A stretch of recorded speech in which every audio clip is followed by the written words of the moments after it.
here I am.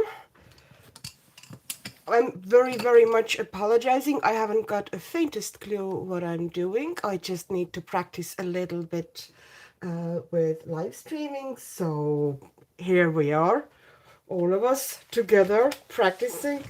I apologize that you have to put up with my fumbling.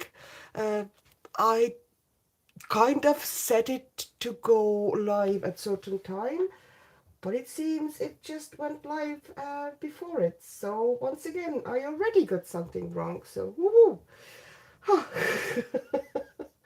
Well, hopefully, I'll figure it out eventually. I'm planning to kind of practice one day, gradually. But now I just essentially landed here. Oops, my something started playing next to me. So what am I doing? Okay, what am I doing? I am sitting here and just chilling. It's late. It's a Saturday night, and a sensible person would go to bed, but I am not a sensible person, never will be, never have been. And therefore, I am practicing streaming because A, I want to kind of do that a bit eventually, and B, because there's something maybe eventually coming up. And, well, maybe there's going to be some surprises in the future, which I'm not talking about because I'm not supposed to. So that, anyways, let me see. I can't really see exactly what I'm doing. Everything is in a bit of a delay on the screen, but at least it seems that you can see what is happening in the book. So if I have to bring it a little bit maybe closer, well, basically this book has annoyed me.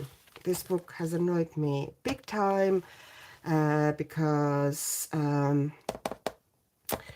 last year when I got it, I did quite a bit in it, and I also did some fairly demanding stuff with water, and the paper held up so well. It's the Tukkenfödlag, the publisher, and usually the paper is fantastic. It feels thin, but it takes water really well.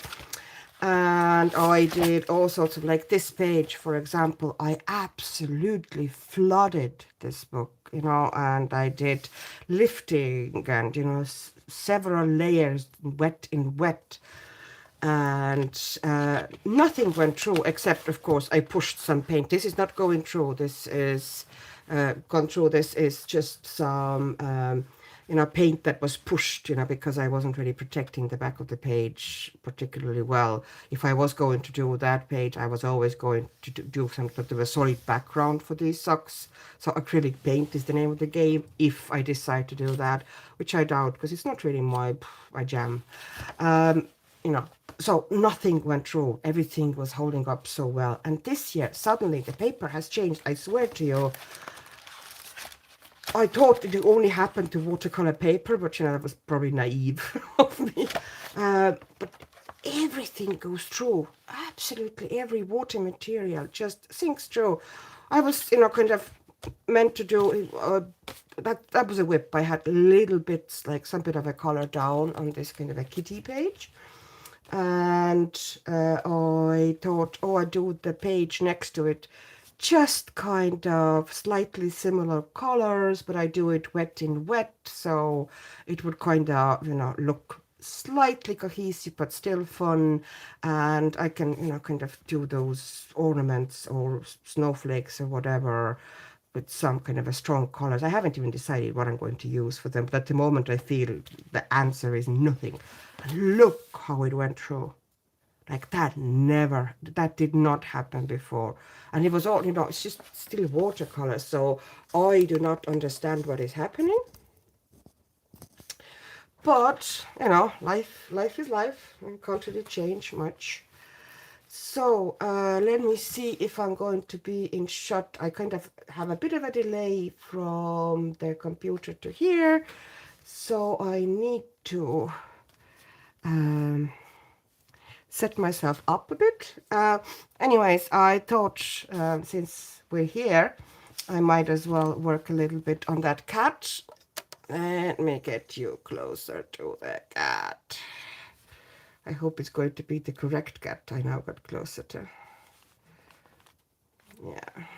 The camera behaves a bit differently with the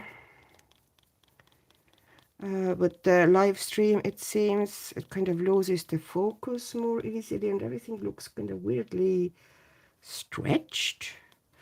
Okay, let's put on a light. Wouldn't that be a great idea, huh?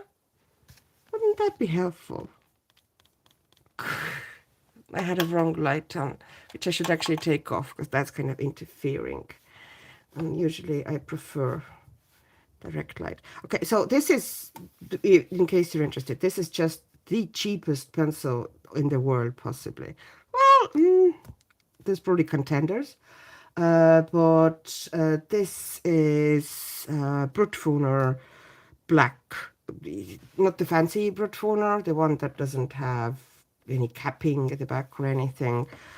They're sold often on Temu and AliExpress and Shein or whatnot in packs of several. I don't even remember how many. I've had these for ages. I like them because they are super cheap. They're kind of a transparent black pencil.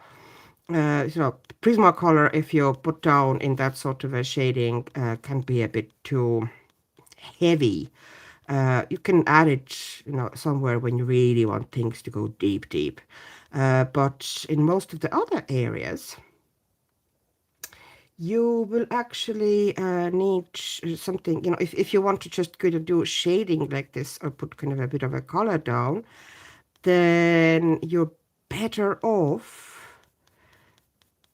using something that's transparent and kind of build it up in layers. Here I have acrylic wash background. So initially when I did that image, these were the only things down.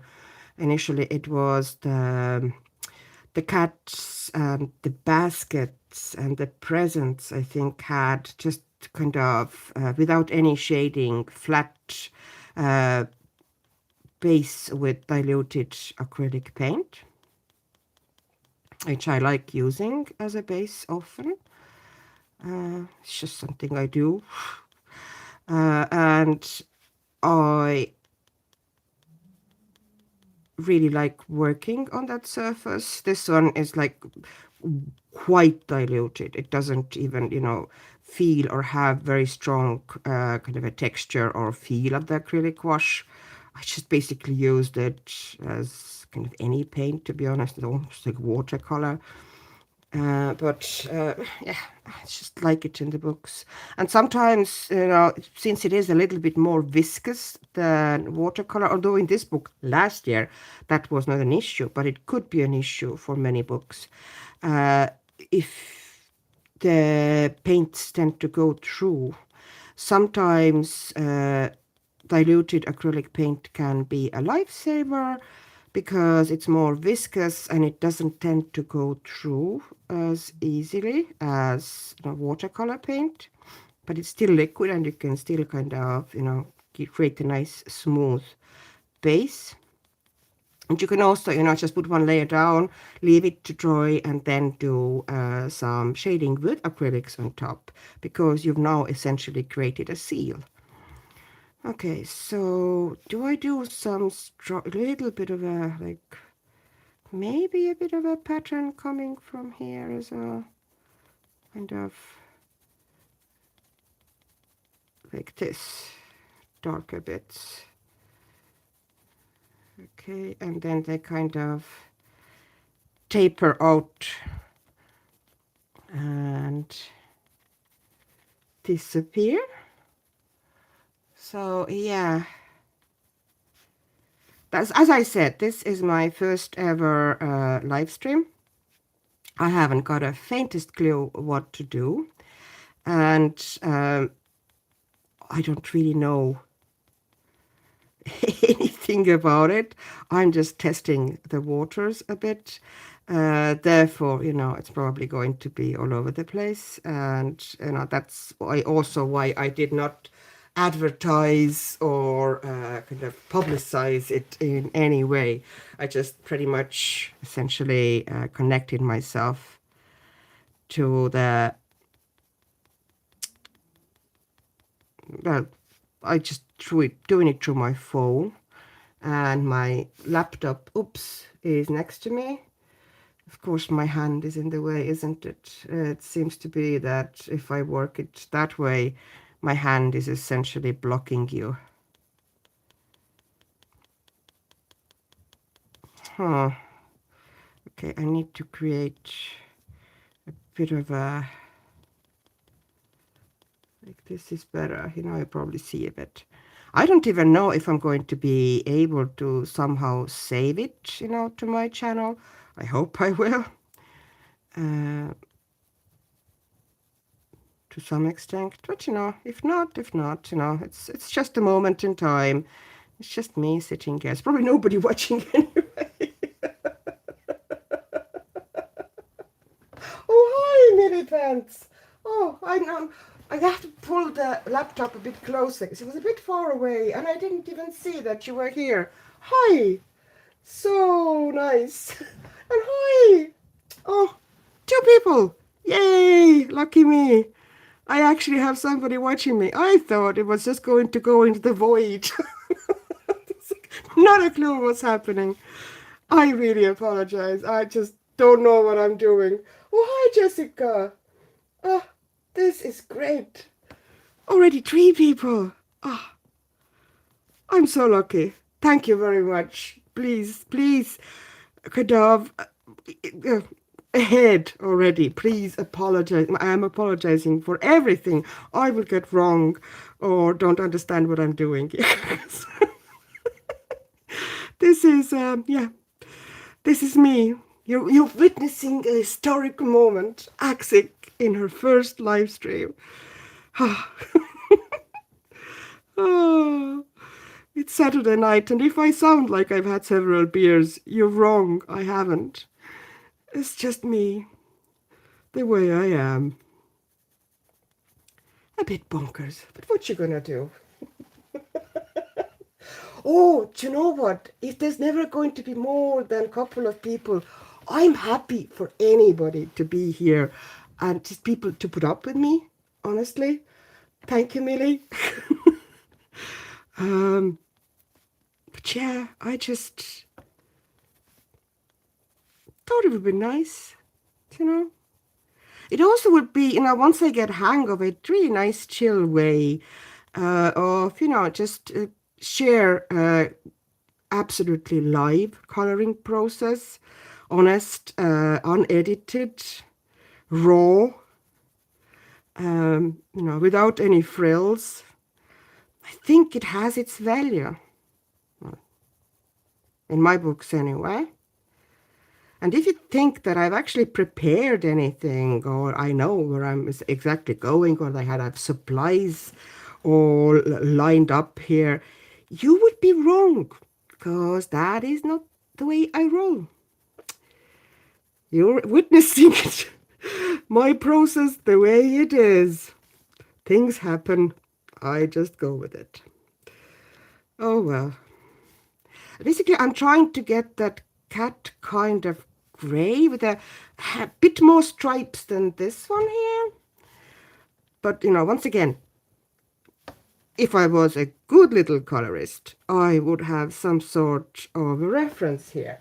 I am not a good little colorist. Oh, that is perfect, ambient landscapes. That is perfect that it worked out like this. So glad. Ah, see? It's going to be very, very chill, honestly. And, if I sometimes, forget to read the comments for a couple of minutes, please forgive me, because I get kind of carried away with what I'm doing here. And, of course, then I forget about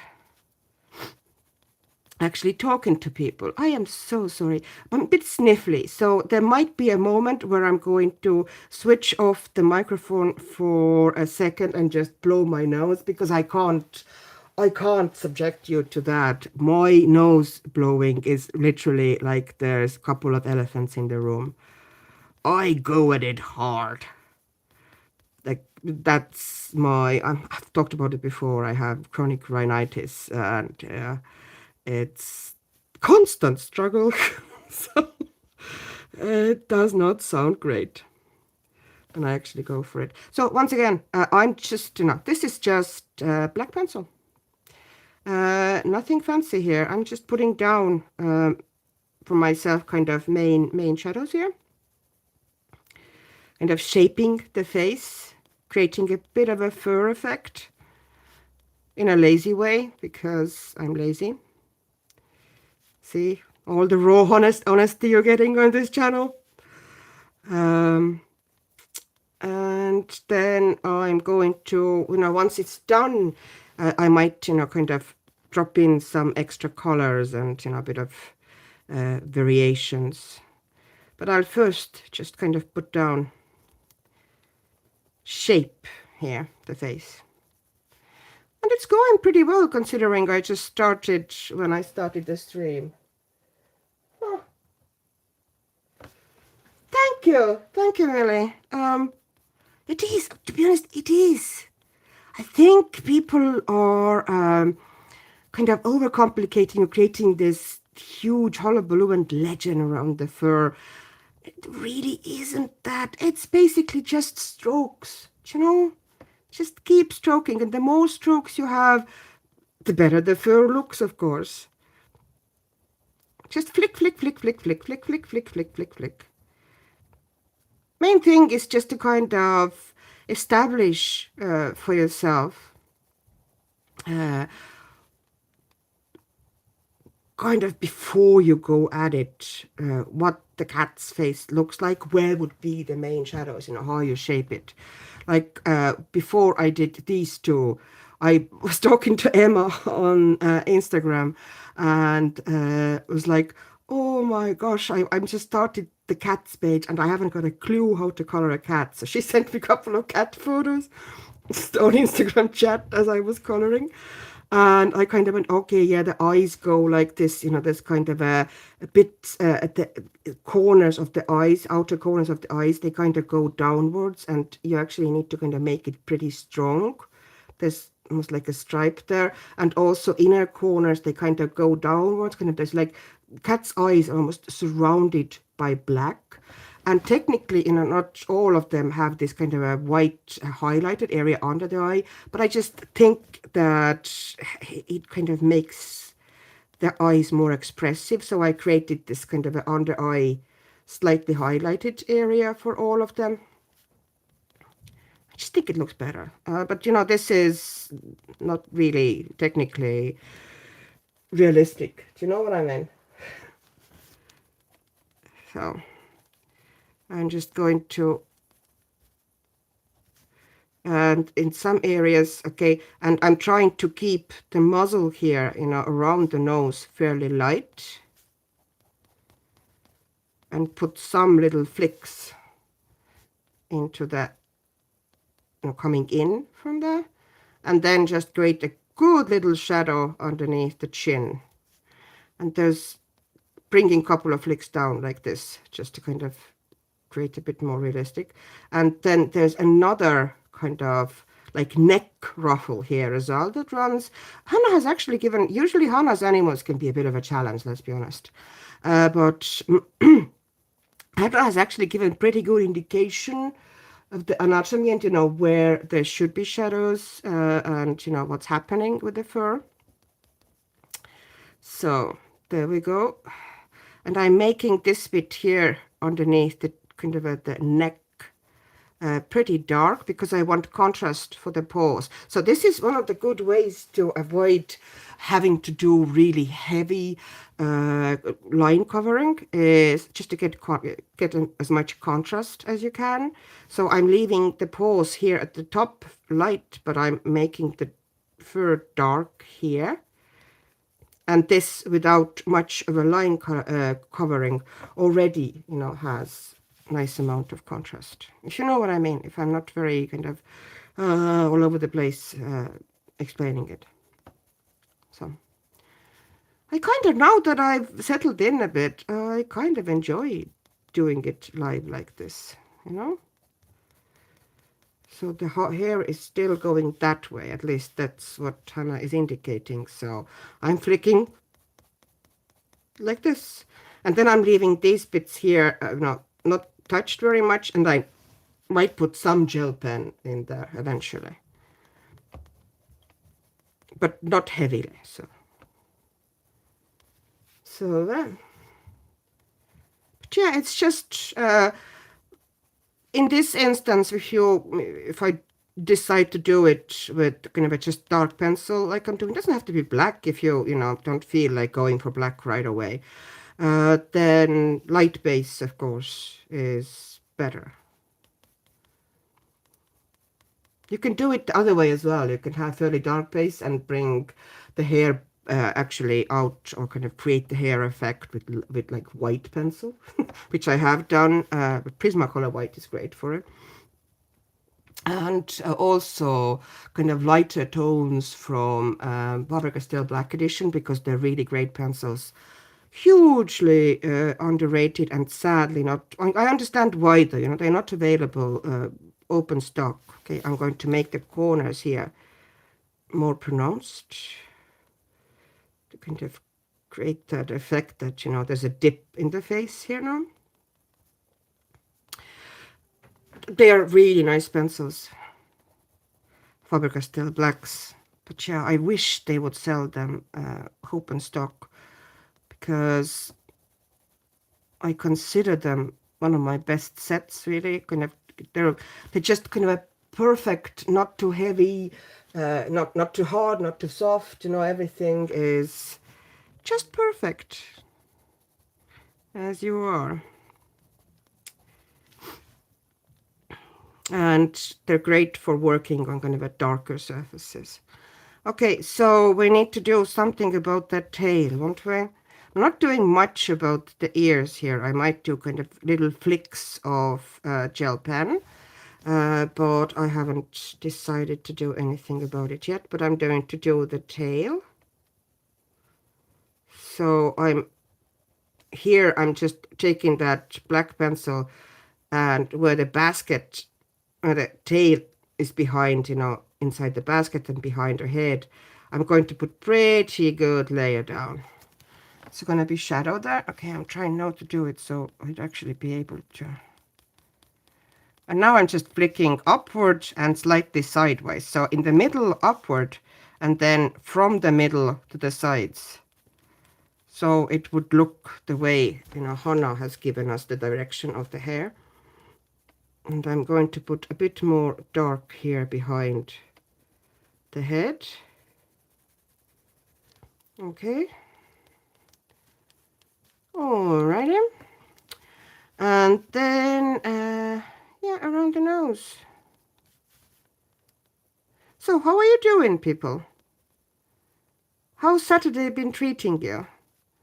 Mine was kind of bits and pieces to do. I was kind of droopy. Made dinner, the usual. Nothing exciting. Did some laundry. Then forgot to fold the laundry. So, and then in the evening, I kind of meant to come and do coloring a bit earlier, but I was just kind of, I don't know, mentally not in the right place. So I ended up just kind of lounging a bit and watching some videos for a while. But I haven't really had a chance to watch videos much at all this week, or go and comment properly anywhere, which I like to do. Oh, cat page too. Oh, Million Cats by Lola May. Oh, that's one of the old ones, isn't it? I found the line out a bit challenging in that one. What are you using? Are you using pencils or water-based markers, or what you using there?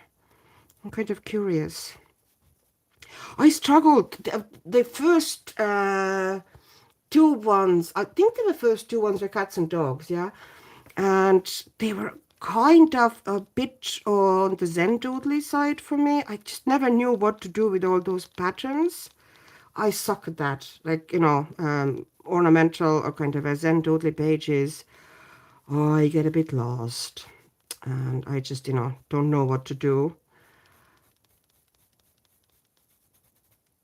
So I had the dog one, but I never really colored in it. I just, couldn't get into it. And that's me, who's always complaining, oh, there's not enough dog coloring books. Well, there, you had one and you never worked in it. Okay, I'm bringing some hair back from the top just to create some texture here. Okay, the middle here and in the middle here. Yeah, I just wanted to kind of do something in this book because I've been not really, I don't know, this year I don't feel Christmas. I'm still not getting it. Like, it's taken me surprised that it's that close. Do you have all the presents bought?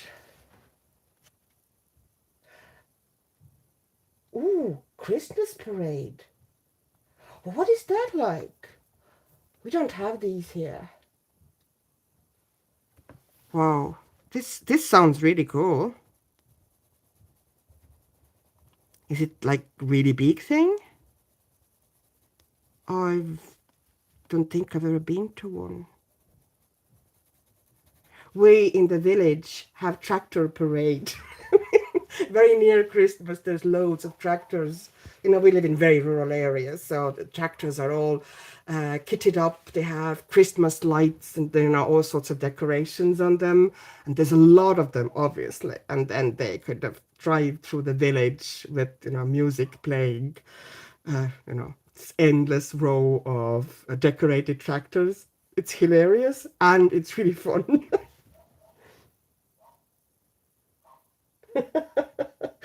Yeah, sure. True crime body color on Instagram. Okay, this sounds super cool. Huh. True color. Never heard of that. Where did you even find the book for it? Is there a book for true crime? Wow. If there's a coloring book for true crime, then there has to be a coloring book for everything. This sounds kind of bonkers. But in a good way, because that's fun. Oh, Jessica, it is like that, yeah? Yeah, it's really fun. And ours is kind of late at night, so it's dark. Well, not that late. It gets dark pretty early, but it's late enough. And yeah, it's all lit up and fun. And funny, because tractors. So they do that. It's a fairly new initiative. It's just been done for last couple of years, but I think it's going to take, it's going to be something that they'll carry on with. Hopefully they'll do it this year as well. I haven't heard yet. I haven't really looked into it. Ooh, people showing candy to kids. Okay. I can see how that would be popular. It's like, we just got through Halloween. It's about greyhound something. It features a bus. Oh, you kind of given some sort of a prompt words. Huh. Yeah, that sounds fun. That literally sounds fun. No, I think I actually know the page you're talking about now. Yeah. Bus is not something that is very easy to find in coloring books, in all the fairness. Let's be honest. So you did very well. I'm thinking about, do I have any pages that would have a bus? Yeah, send me a link. I might check it out. If I don't lose that stream, geez, it's like, I don't even know after I finish streaming, how do I actually make sure that this stream and the chat will stay on my channel? it's all a bit of a mystery for me. I did watch tutorial, but so far nothing has gone according to this tutorial. So good job. Okay, so do you want to cover your ears? Because I think I need to blah, blah, blah, to just a second. I'm going to take the mic off for a moment so I wouldn't kill your ears. I need to sharpen a pencil or two.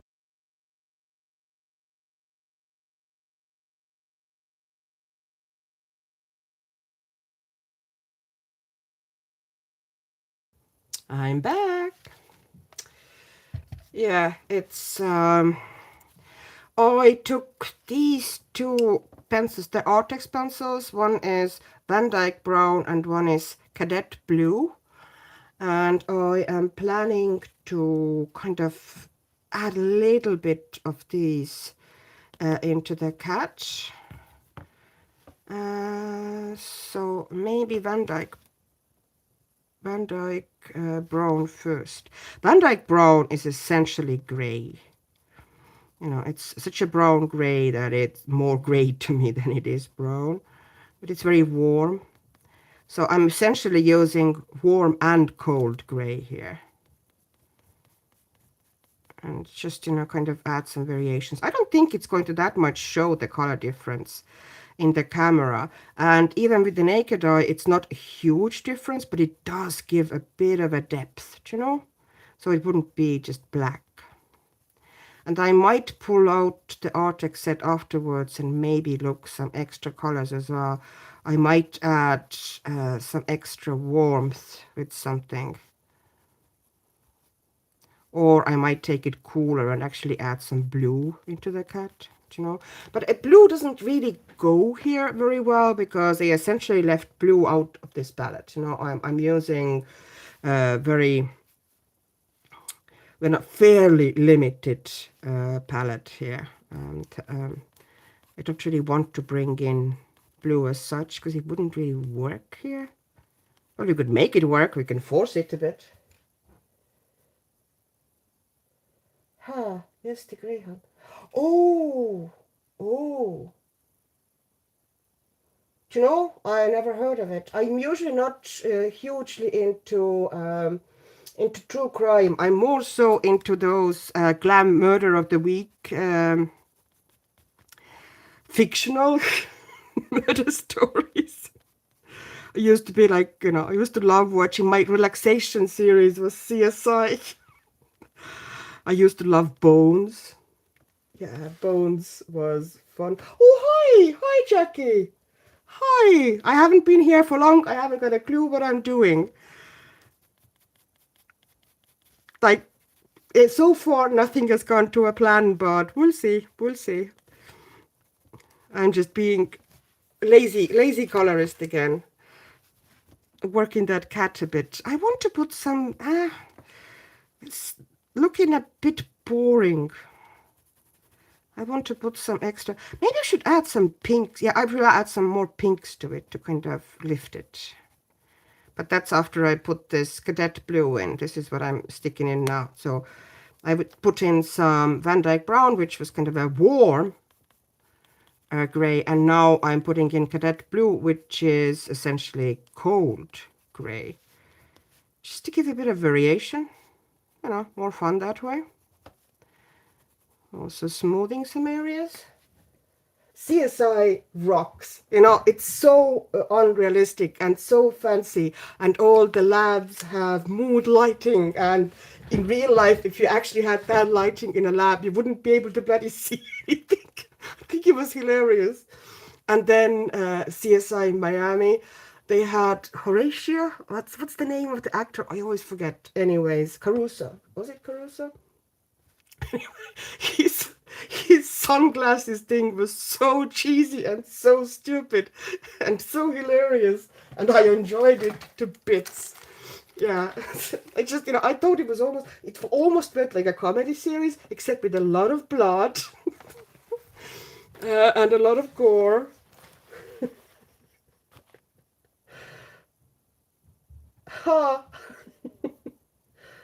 Oh, Jessica, you really should. And this, Jessica, it's not absolutely about, well, you do you, you know, if you don't feel up for it, no, I shouldn't really be saying, you know, do it, do it, do it. But yeah, it's just chilling, you know. Uh, just it shouldn't be a thing that, you know, is a pressure and weight upon you, and yeah, it shouldn't, you know, like it has to be perfect, it has to be beautiful. My pages are anything but perfect most of the time, and most of the time I don't have a clue what I'm doing, but I'm doing it anyway, so there. Okay, so I want pink and I want something reddish as well, kind of just, okay, this red looks like bright red. Okay, so this is Artex set. Since I'm using Artex, isn't there on my desk, so this is him I'm using. So I have peach here and I have scarlet red. And hi Linda. Oh, delighted to see you here. Thank you, thank you. Yeah, this I have to say that the fact that cats look great this time is actually more so Hannah's drawing than me. As I said before here, I didn't have a clue how to color a cat. Emma, one of my Instagram friends, sent me photos of cats, of her cats, and I was like, what shall I do? I don't know how to color a cat. So I'm going to put some, just for funsies, some reds and pinks into the cats, just to kind of lift them and liven them a bit. So I'm sticking some into the ears and here on top of the nose, because this usually, see, I looked at the photos Emma sent me, so now I know. What time is it here? Oh, sorry, Jackie, I didn't see. It's 13 minutes past 11 at the moment. So, and I started about what, half an hour ago? Ish, not sure really. I have lost track of time. I was trying to figure out how to do it and just ended up being live suddenly. So I just started coloring. I was live before I thought I would be, you see. I did watch that video, and you know, I watched actually several videos about streaming, and they were, you know, everything fell out of window, of course, when I started trying. I'll get better at it. Honestly, I will. Everything is about practice, isn't it? And I'm usually pretty okay with tech, you know. Once I figure things out for myself, and then I will start playing with options more and stuff like this. But at the moment, I just kind of flying off the seat of my pants here. And again, you're lovely and understanding people, and you won't lynch me. Okay. Do you know, Jackie? It's not. I'm just doing it with a phone. It's just my phone. And I have my laptop next to me where the live is just open. And it's just, you know, I muted the video there. And that's where I see, you know, the chat. So essentially, you only need the phone and, you know, kind of a laptop or maybe tablet where you can see the chat as well. So no, it's you know, in a simple way like this, like I'm doing it, you know, not very sophisticated or anything. It's not really complicated at all. You don't have to really go. I would like to kind of maybe, you know, figure out how to do it a bit more involved way, but you know, I'll get there. I ordered myself a webcam, people. I don't know how that's going to work out, but I did order it. Okay, so I thought technically there's not that much red there, but I'm going to put a little bit of that red into the kind of near the corners of the eyes as well of the cats and here, although mostly in real life cats you could only see kind of a dark color here. I just want to give some more life to their faces and create some interesting videos. Just drop in colors. Sometimes you need to just drop in colors. Keep spreading them across the page. The only color I probably won't add into the fur is green. I would just don't think it would fit right. Oh, oh, Jackie, thanks. Oh, yeah, I know, I know. I hope you're going to be trying soon as well. I just don't know if I'm going to happen across it. I mean, our time zones being a bit bonkers. What time is it there, Jackie?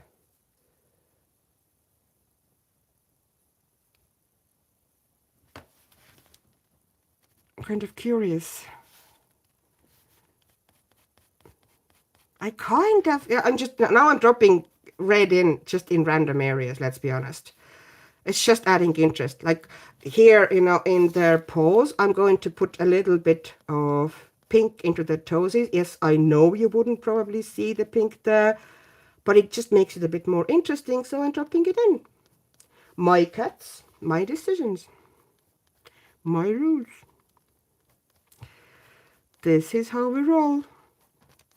I actually find that it's easier. Oh, hi, good morning, Cindy. Oh, the Australians are dropping in. Are you having your coffee, people? And chilling with your phones? Is that what's happening? I didn't even think about time zones or anything when I switched myself in. I was like, okay, I'm just going to go for it. I'm not overthinking it. I'm going to go for it. Okay, I'm going to put some red or pink or whatever. As it's red. Let's be honest. It's red. It's scarlet red. It's bright red. But I'm using it as pink essentially. With most of the pencils, you can use red as a pink. It all depends on the pressure you're putting into it. It's a bit trickier with Prismas because of the texture they give you. But these pencils don't give a huge amount of kind of a texture when you put them down on relatively smooth paper. Artex are good pencils.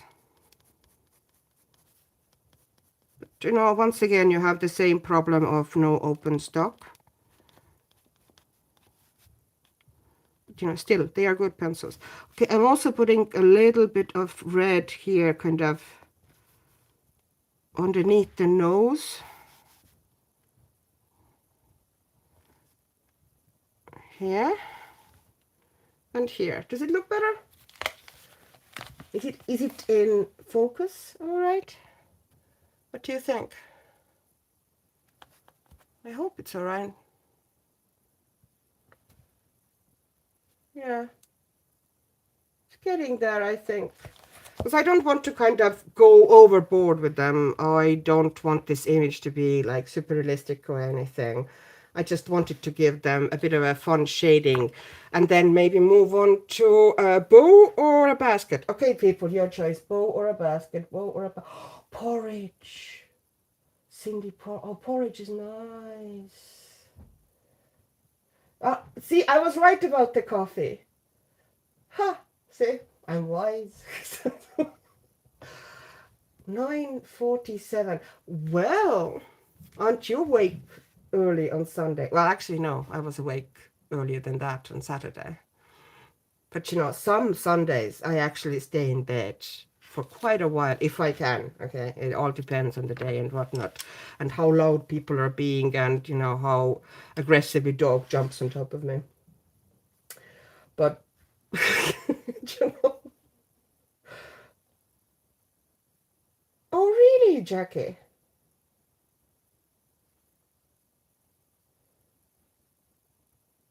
97 degrees Fahrenheit. How much is that in Celsius? I can't check it at the moment. Well, actually, I should be able to check it if I just went in a different tab. 97 Fahrenheit.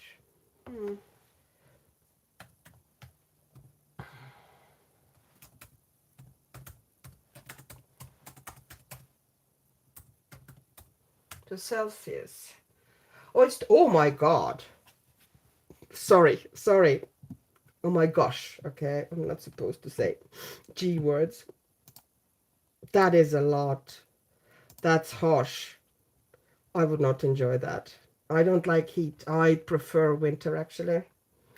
I'm the one who will happily take winter over summer. I don't do well with heat. So, yeah. In South Australia. Okay. So you're not roasting yet. Well, well. So, basket or a bow? Basket or a bow? Oh, actually, I need to do those neck things anyway. They have the collars on them. I just dropped in some rough shading. This is what I did essentially. I had this really thin acrylic wash down on the bow since last year. So now I dropped 2 different colors of water-based markers just to give kind of like a base for the shading. So I would have to work less with pencils because I'm lazy like that. And I did the same thing with the colors. You can see rough kind of a shading, you know, dark marker ends here, slightly lighter marker ends here, and this is the actual color that was in the color. So I should really color those colors as well. Then those cats would be mostly done, and I might do the little hearts on the necks as well. So working in this book. Okay, so I'm pulling out once again random. See, I don't look at any swatches most of the time when I'm pulling things out. I just look at the tips of the pencil, you know, and they give me good enough idea. So this is kind of a brownish red, kind of an earthy red, which I think would look great in the shadows. I want something strong and vibrant as a transition color, so I'm taking the chili pepper, which is nice, kind of warm, strong red. And for the lightest color, I might try you here, which is carmine red, which is kind of a slightly lighter red. You can see that. And then I want, I have a warm pink, which I might use as a highlight color if I can. So, doing those colors quickly, those won't take long at all. So I'm putting that Tuscan down, and then bringing it out like this, and the other side here as well, going over it and bringing it out softly, just diffuse it. There's going to be also sharper shadow a bit under the fur, and a bit here where that ring that holds the little pendant is. And I'm going to just as well drop it into the other color as well. I might as well do them both at the same time. It always, you know, if you're working the same color, 2 things are exactly the same. It is usually more time efficient or effort efficient if you just do, you know, use the same color wherever you're going to be using it, and then move on to the next color in both of the items. I might actually drop a little bit of that into the ears as well to kind of create a bit sharper shadows in some place. Since I have it out, it's a good idea to use the same pencil if you're using it in several different areas. Kind of gives a bit more cohesion to the page. Not much here, just a little bit. So, anybody? Oh, that's Hanna's Go Jewel book. I'm going to show you that one. The one that she published last year. And I find it, I was just complaining about this book. Something went really wrong with the paper. I talked about it in the beginning, but I'm actually going to show it to you now. I'm actually really annoyed. I didn't think that that could happen with the coloring book paper, but clearly it can. So basically, this is the publisher that publishes. It's a Swedish book, and usually I love Swedish paper. It's that publisher, Tuck and Furlak. They're very good. Paper feels fairly thin, but it takes water super well. And last year I actually show you a proof last year I did this image, and that was done basically, I absolutely flooded it with water, and I was working in it wet in wet. I was lifting, you know, and putting in lighter colors, and you know, it's just like several layers worked wet in wet. It barely buckled.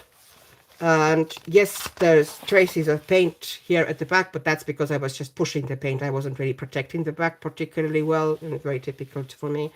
But nothing went through. You can see, like, there's nothing there. This year, this page here, I thought, you know, I'll do the same kind of a slightly similar thing here, just, you know, so that they would look nice together, these cats in that page.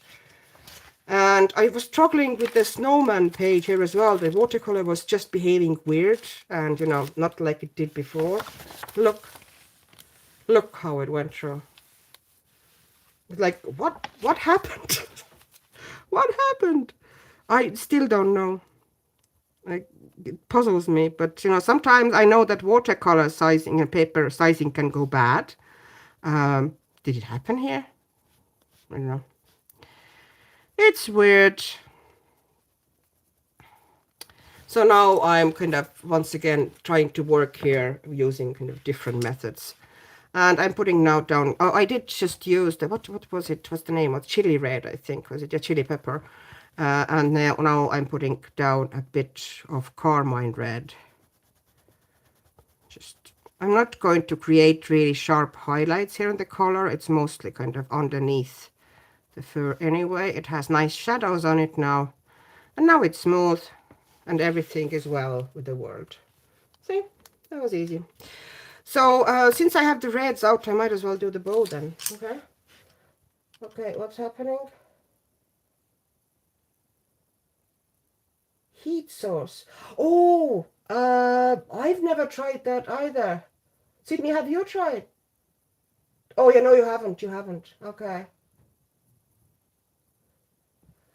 No, I haven't had those issues with Artexes, you know, those shattering issues. But it might have been that they had to travel a lot further, you know, to your corner of the world than they did for me.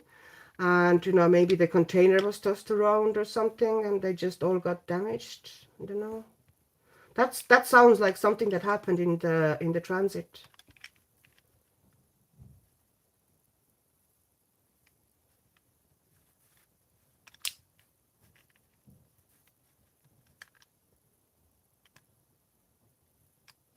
Okie doke. No, let's work the bow then. I'm going to... I'm probably better off moving the camera a bit, because otherwise I'm going to pulling the book into my lap. Okay, so I need something darker, possibly even. I think I might be using something red purple in the shadows to make the shadows extra. And okay, I'm going to switch off the microphone for a second so I wouldn't take your ears off. I'm going to do some sharpening.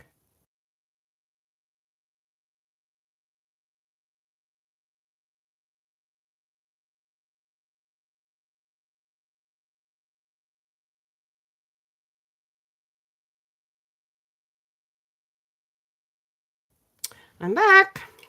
Okay, the one that I pulled out now was not Tuscan Red. Okay, Tuscan Red is here as well, but I pulled out Aubergine Purple, which is the darkest of them. And I'm just going to put that into the extra dark shadows. This one I'm using sparingly, but it gives like nice extra dark. I often do that with red objects that I use in the shadows, either purples or violets, if I want the shadows to be like really deep.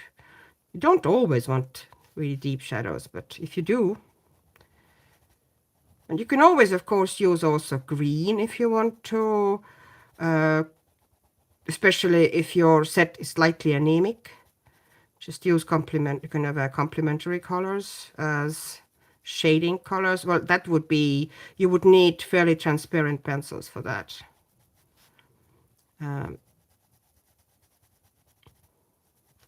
But it kind of creates this, you know, it just turns red dark. I don't want to do it here at the moment. But trust me, it does happen.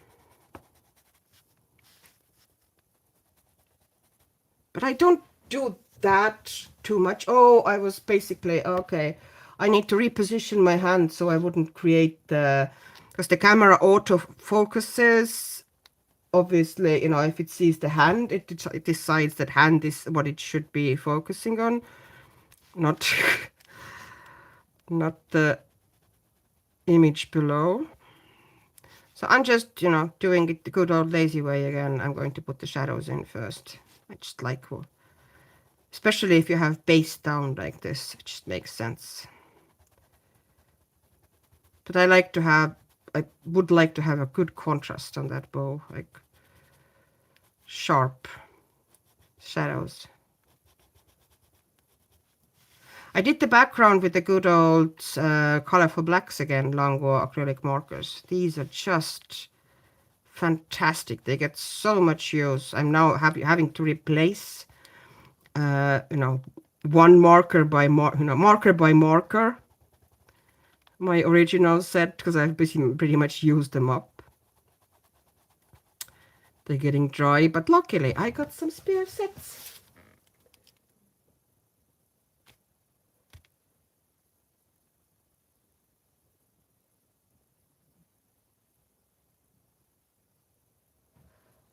Yeah, that's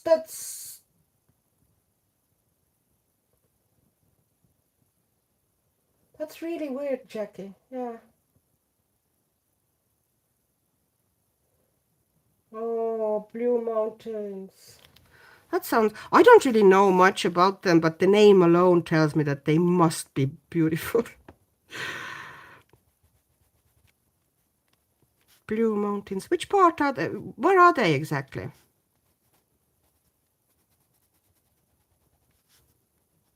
Does poor Hamish still get car sick? Oh. Does he get like pukey or just kind of anxious and unhappy?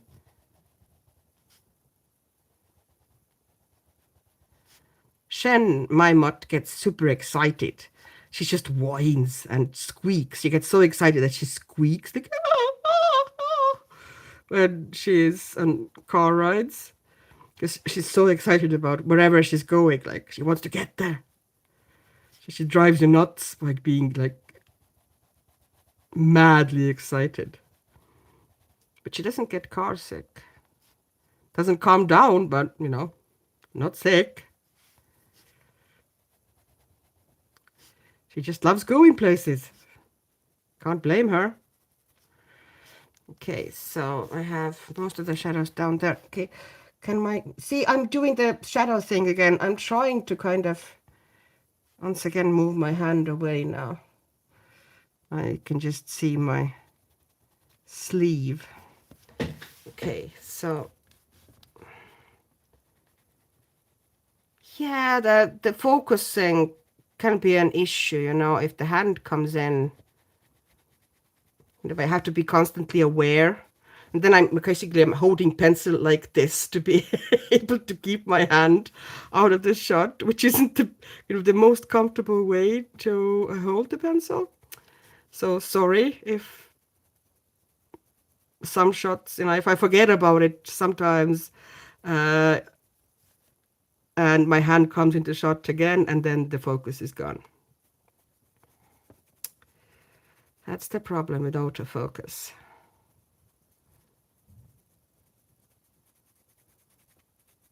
It's not quite smart enough to actually know where you want it to focus in.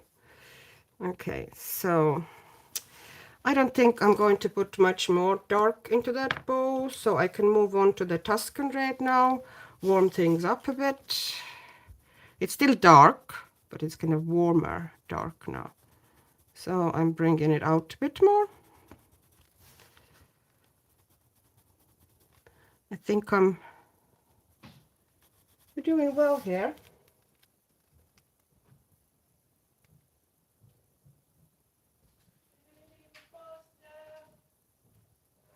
Blue Mountains behind Sydney. Okay. Okay. How fancy is that? Oh, he does. Oh, poor Hamish. Oh. Yeah, that of course makes any bigger trips a bit harsh. Are there any sedatives or anything like that could work? You know, if you need to take him somewhere, do dog have sleeping pills? I don't know. Like, I'm just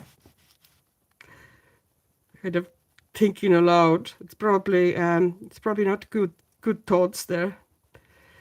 I'm not a vet by any means. I have not had that with any of my dogs, the car sickness issue. This is, one of the few things or problems that we have not encountered. There have been all sorts over the years.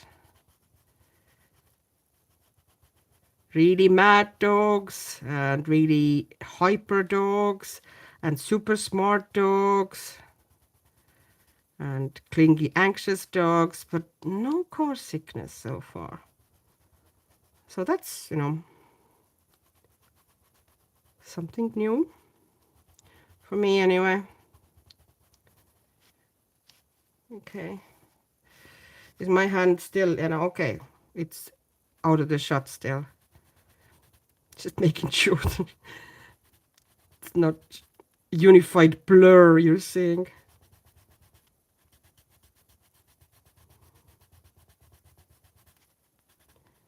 There we go. Cindy from Sydney. It kind of is, isn't it?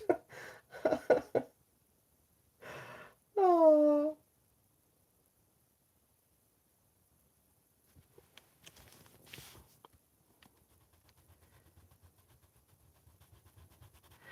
What was the other one? She sells seashells on seashore. Can you say that fast? I can tell you I can't.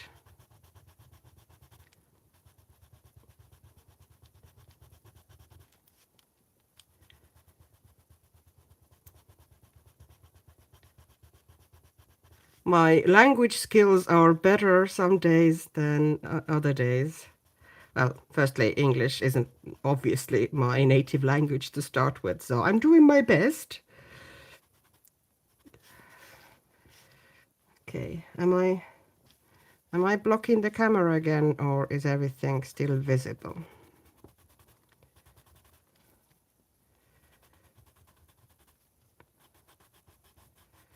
You often get kind of a less blurring if the camera is just a bit further away, although that's not a guarantee.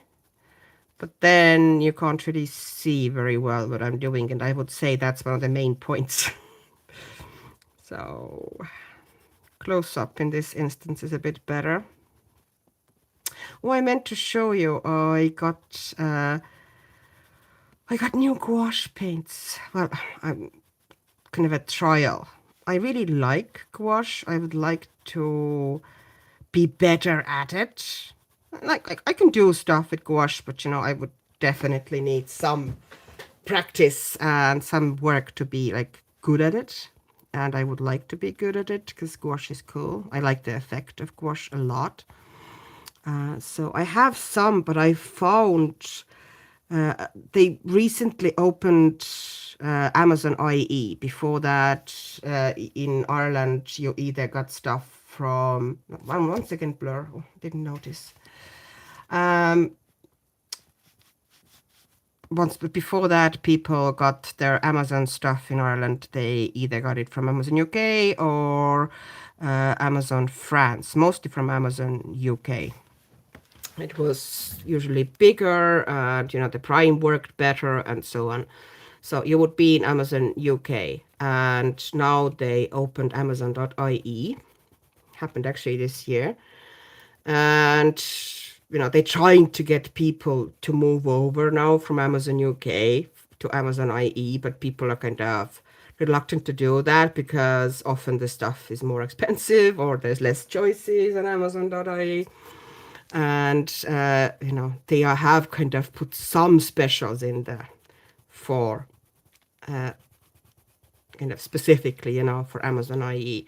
And I found Le Franc Bourgeois Linel Professional Gouache there. These ones, they're really like fantastic, really nice gouache. And usually they're not now super cheap or anything. They were about almost half a price, just randomly sold on Amazon IE than they would be on most other places in internet. So I just picked some up just to try, and I was really impressed. Like, it's super opaque.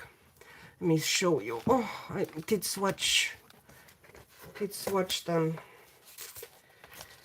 Can I find them now? Oh, there they are. And they're like, even the yellow, although it doesn't look super opaque here because I put some water into it, but even the yellow, which usually in most gouaches is still fairly transparent, like everything was beautifully opaque.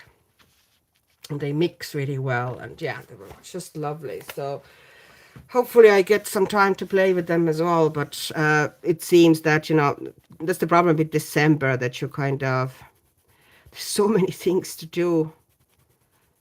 But I'm glad that I have them there on my list of my big things to try and work on. Because it's always fun to learn kind of new techniques and get better, skills at different media. Like, Jackie, you're doing the gel crayons now, and you've performed absolute craze of gel crayons. Like, more and more people are picking them up and trying to color with them. After you did your pages, people just went nuts for them. In all the fairness, your page was all absolutely awesome.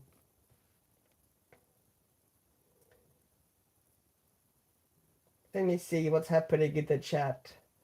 I kind of forgot about it for a while. Oh, Piggy Pens is fantastic, isn't she? She's so funny and so genuine. I just love listening to her. She's kind of this perfect kind of coloring partner when you're super tired and you need a bit of a lifting. And she just, kind of talks you off the edge of the cliff, honest to God, So glad that she, came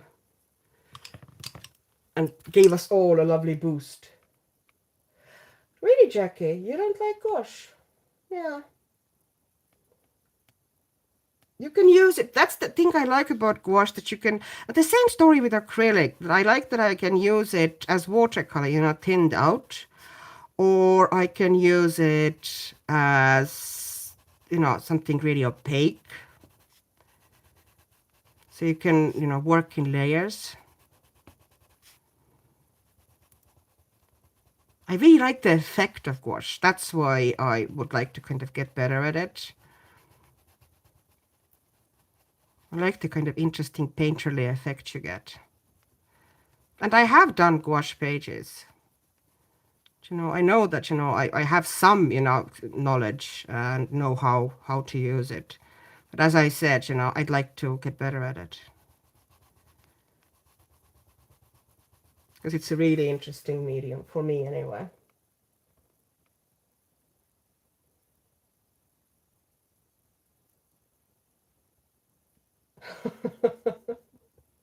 Oh yeah, I love when the cats walk into the shot because they just do their own thing, and they can jump on the desk, so it's so cool. And just the cats live by their own rules anyway. So okay, my dog loves to sit on the desk as well sometimes, and she thinks like, I want attention now, so she wants me to pick her up. And she'll essentially plonk her butt onto my coloring book and demand attention. But she's asleep next to me at the moment. We have a little kind of a very old kind of vintage two-seater which is, in bits. You wouldn't put it into any other room. In this room, and she is essentially has her blankie there, and she loves to sleep on the blanket. And she's all wrapped herself up now, and she's all cozy and happy. So there. The whole house lives to please her. At least she's not shouting at me. I'm sure a lot of you have heard her shouting at me in my videos. Oh yeah, we can show the pup, but at the moment, yeah, it's dark in the room. I only have essentially the ring light here, and she's very much wrapped into the blanket, so I can't show her now. But I will put clips in her. There's some older vlog videos that I've shown a couple of clips of her as well. How she kind of demands her due from me. Oh, thank you about compliment about my English. I'm very, very happy to hear that it's doing well. It's not even my second language. It's yeah, third. So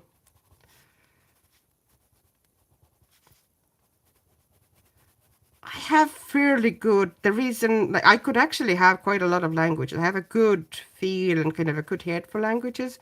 But once again, I've been kind of too lazy to actually kind of go for it. And I really should have. So I pick up languages and kind of get them fairly easily. Like, especially if it's a language that already has is in the same language group than one of the languages you already have. Like, for example, if you are speaking English, then German is not super hard to learn because both are Germanic languages. So there's a lot of different kind of similarities, kind of in roots of the words, and some grammar logic. It's not exactly the same, but there's also similarities. So intuitively, it's easier to pick that language up. So all my three languages are in totally different language groups. So technically, I could have had, kind of really easy way learning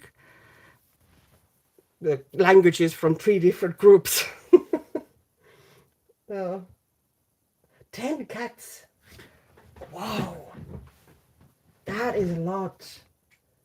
Did they all get along well? Then again, cats are kind of chill, they pretty much, do their own thing, don't they?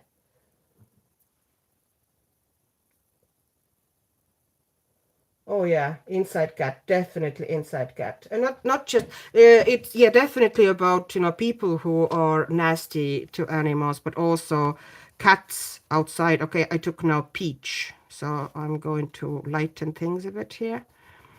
I'm not bringing crazy highlighting into that bow, but I am giving a bit of a lighter areas here.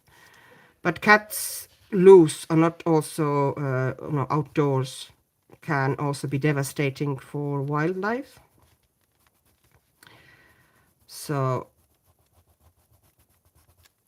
especially if they're feral, which sadly there's in many countries there's a big colonies of feral cats, which is just, I don't know. I don't understand people. I really don't. I don't understand people who hurt animals. I just don't get it, How does your brain work so you do that?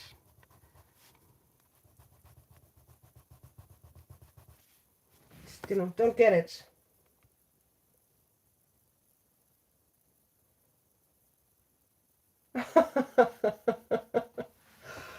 Well, see, Auntie, I grew up. My language is a very small language.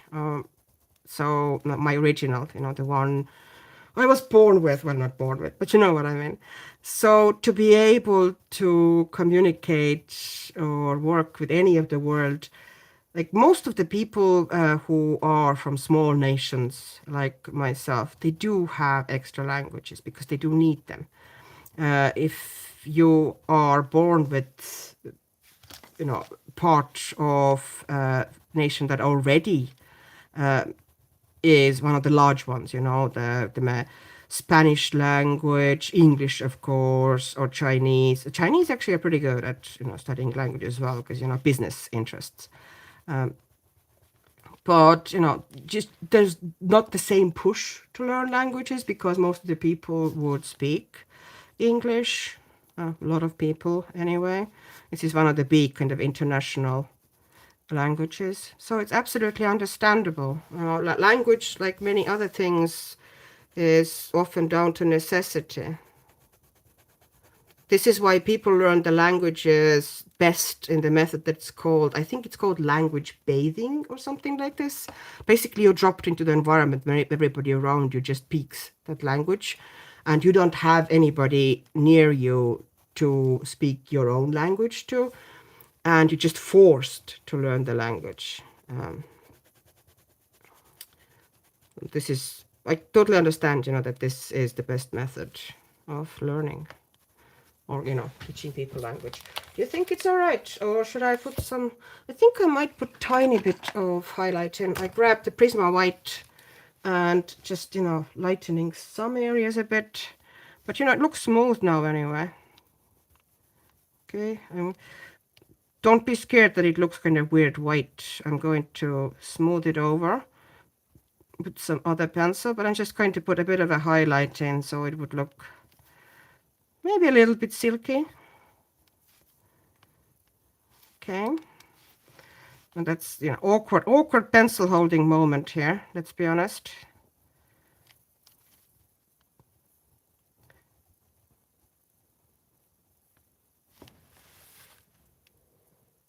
Ambient. Okay, let me see the chat now as well. Yeah. Do you know, Jackie, I am actually losing kind of my native language, which is kind of sad. I have very little opportunities now to speak it. And I feel that, if I'm actually talking to my relatives or friends in Estonia, I find I search sometimes for words more than I search in English. Because English is now my everyday language. And I pretty much think in English. This is actually, they say that's the sign that, this, you now know the language, that you suddenly start thinking in it. And I definitely think in English, except when I'm counting. When I'm doing maths or kind of calculating something, my numbers come in Estonian. But everything else, I'm thinking in English, which is like one of the weird things once again. See, I'm just putting in some highlights here. Just boosting it a bit. See it? Oh, no, okay, the focus issue again. However much I try to kind of keep my hand out of the shot, it creeps in. I am sorry. I do try to kind of watch for it though, so if it happens, I will correct it as fast as I can. But...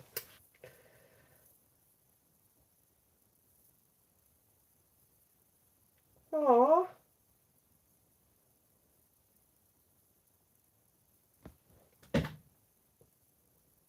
Oh, mine is the same. Mine is a little princess, auntie. My dog is possibly one of the the most spoilt animals. Yeah, probably not the most, but yeah, she's very spoilt. Okay, there was something you said about oh, kitten.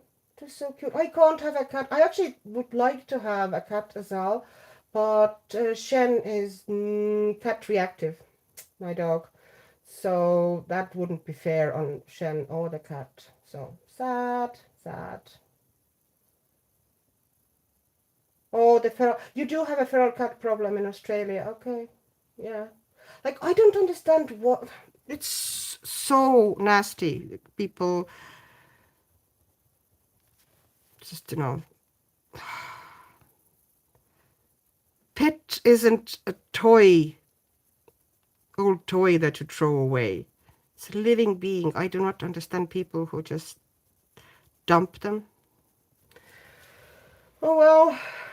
But yeah, same thing, that they are not good for wildlife if they're just loose and feral like that.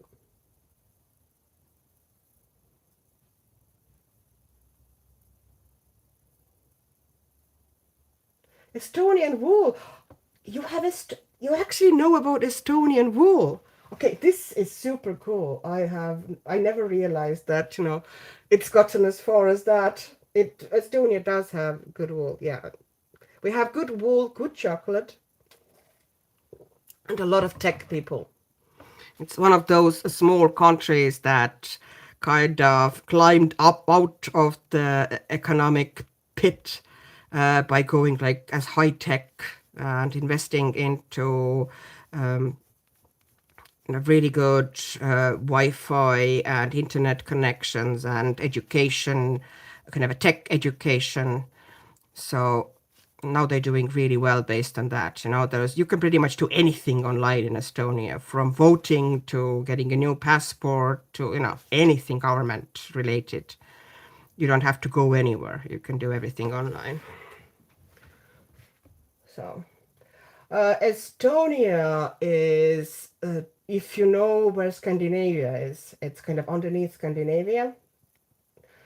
If you look at Scandinavian peninsula, there's Finland, which is at the bottom of the Scandinavian peninsula, and then underneath that is like a little tiny place, and it's called Estonia, and it's pretty, and we have proper winters.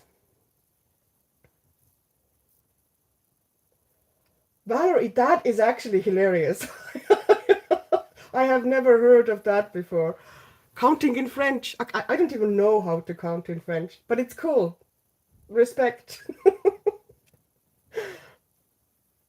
Oh, hi, Jana. Jana. Yeah, is it Jana? Am I saying it correct? Jana or Jana? Jana, probably Jana. Oh, oh, Jana, Latvia. Well, neighbor. Hello. Where do you live now? Because there's quite a few of us all over the Europe. Are you in Europe or are you somewhere else? Oh, hi, Louise. Happy to see you here. This is so nice. I really should get into it more. It feels really fun. A little coloring session with friends. That's something I'm missing actually in real life. I don't really have anybody who is into coloring in any shape or form. It would be nice, or even arts or crafts much or anything. So it's nice to have kind of a like-minded little community at my fingertips. I can just connect the camera and chat with you. That's fantastic. Oh, yeah, Ayana, you're in US. Okay, Kentucky. Wow, wow. People are just all over the world, aren't they? Oh, thank you, Ambient Landscapes. I do try. Oh, good night, Louise. Have a good sleep. Chill, so you would have loads of creative energy tomorrow. See, two Kentucky people meeting. Isn't that cool? The power of internet. That is so cool. Okay, what do you think now about the bow? Does it look all right? It just keeps going out there. If I get it closer, does it look all right? Should I deepen the shading? I think it might be all right. Now I need to do all those bits here at the side of the basket, but I don't really feel like doing them. Maybe I should do the little gold medallions at the neck of the cats.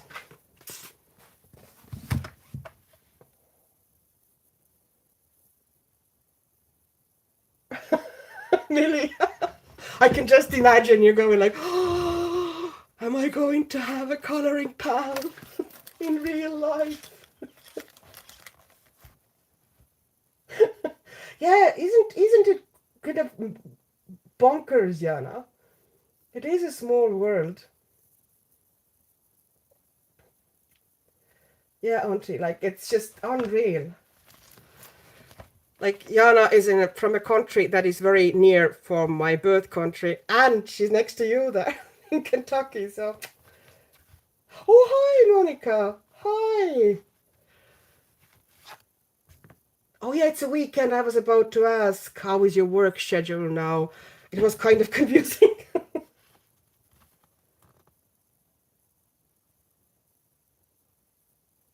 Oh, our journey, Lily. Oh, few people call it. Yeah, I think with certain software, it's actually not that complicated once you get hang of it.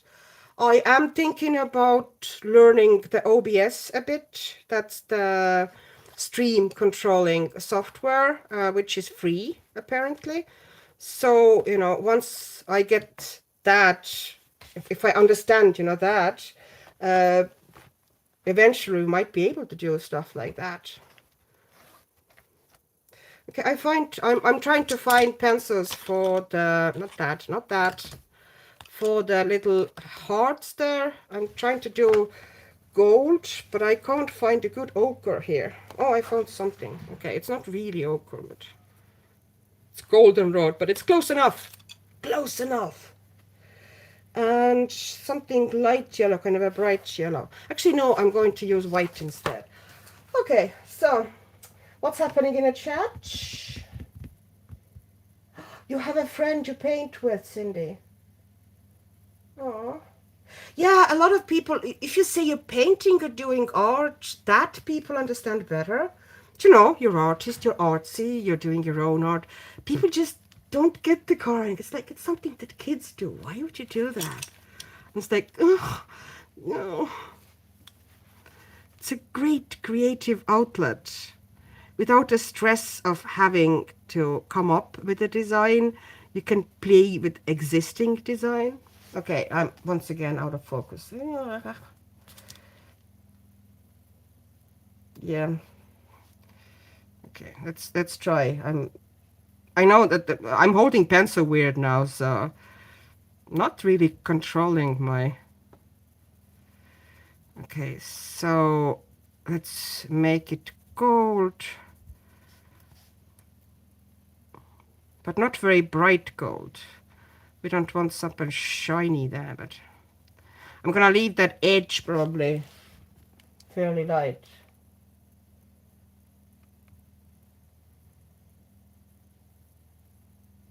Lady who's in Lithuania. I do not know that.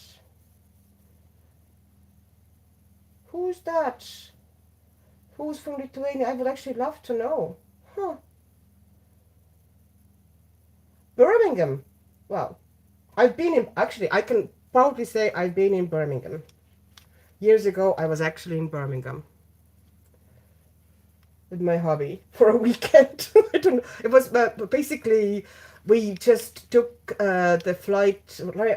Anybody who lives in Europe probably knows Ryanair, and they're super cheap flights. And sometimes you get flights like for €5 or €10, and we just looked, which flight would be super cheap. And it was a super cheap flight to Birmingham, so we spent a weekend in Birmingham.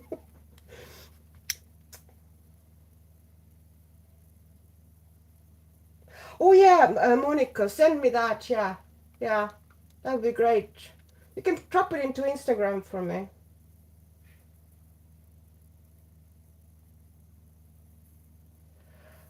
Auntie, I'm so glad that you came and had a little chatter with us. It's so nice. There's so many people, and it's a lovely crowd as well. I'm delighted. I thought I'd be here alone, talking away, sad. Well, not sad, but and there you are. You took half of my stress away and brightened my day, well, late night, so much. Oh, weekend in Birmingham. Yes.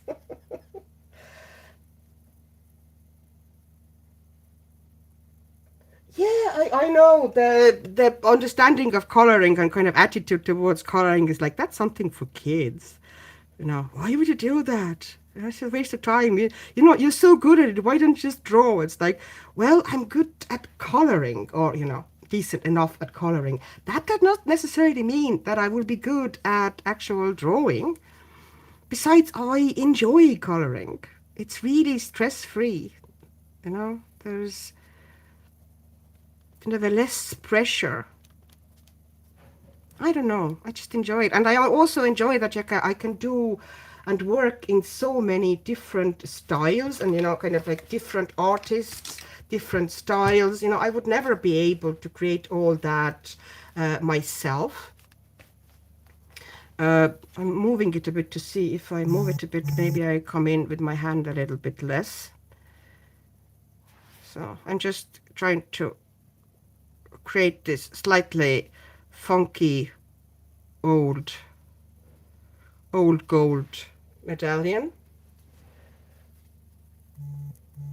Birmingham. It is art. Yeah, I do agree. It is art. Well, if not, that's always debatable, what is art, but it's definitely art adjacent, and it's definitely something that keeps a lot of people, feeling creative, feeling kind of live, connecting with something. And also, I find that the coloring community, the online community, because I don't have any real life people who actually do that, but coloring community is so kind and so welcoming, and always so happy to see new people, and there's no kind of weird pettiness and backbiting and stuff like this. So it's just it would be nice if there were people in real life as well who to do it with. I know that in some big cities and big places, uh, there are people who, there are like get-togethers, that they have those kind of a coloring days or coloring retreats or craft retreats. That would be kind of cool, but yeah, nothing like that here, sadly. Oh, your daughter lives there.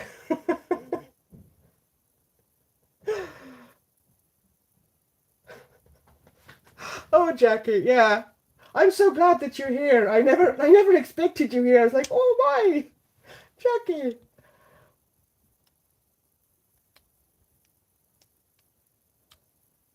Yeah, I'm not that good on. See, I find painting, I think, more challenging and more demanding. I do enjoy it, but I feel very inadequate in it. Whereas in coloring, I can just choose good art and fun art and different styles of art I can play with. Do you know what I mean? I know that I do have a streak for it. Like, if I actually worked on it more, I could do very decent stuff, painting wise as well. But I kind of have I don't know, I just like to play with different artists' work. Okay, so I need to put something lighter into it. The bigger medallion looks a bit better than the smaller one because I don't really have much space here to play. Anything in a chat? Oh, hi, Can. Hello. Oh, it's great. Yeah, that's what my videos are for. That's the best way to watch them. Just, have them. I like the idea of being this kind of a chatty friend in the background who just won't shut up, but you're happy enough to listen what she has to say. And, just spending time with people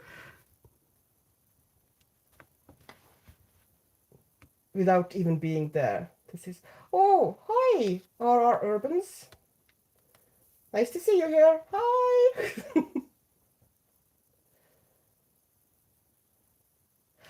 Yeah, Cindy, I can kind of see what you're saying, but To be honest, see, I don't feel very obligated about the coloring books. I think I have this thing common with Jackie. Me and Jackie are kind of similar in that we don't really feel super obligated, or we don't treat our coloring books like holy relics by any means. Just do whatever you want in it. They are our uh, plaything. Sounds kind of wrong, but that's what they are. So yeah, I don't have that kind of a fear or confined. Okay, I'm going to drop some white into that gold pendant here just to create some highlights. There we go. And there we go. What you think? I think it came out all right. Maybe I'm going to deepen a tiny bit. The dark isn't dark enough. Let me see.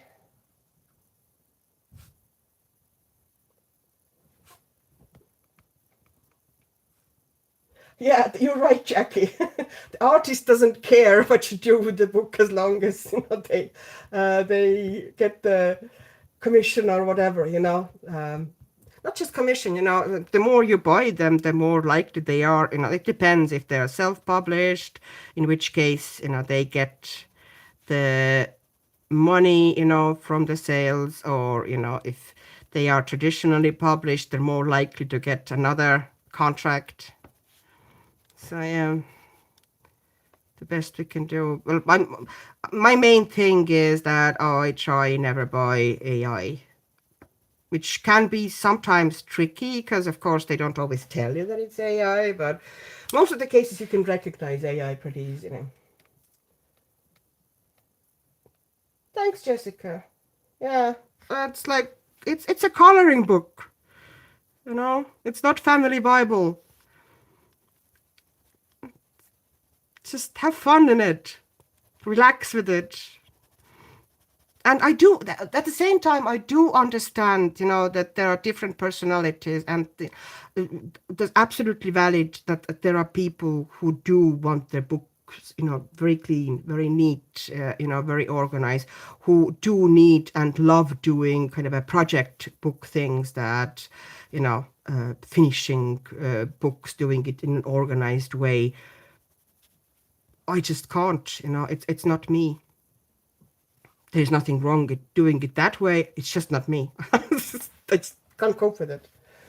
It just puts pressure on me, and I get hatey on the book. Then if I actually uh, try to do the I need to finish this book. Then I do. For a while I'm doing fine, and then I suddenly it's like I don't want to work in this book. I almost rebel at the thought of having to do it. And I start avoiding the book.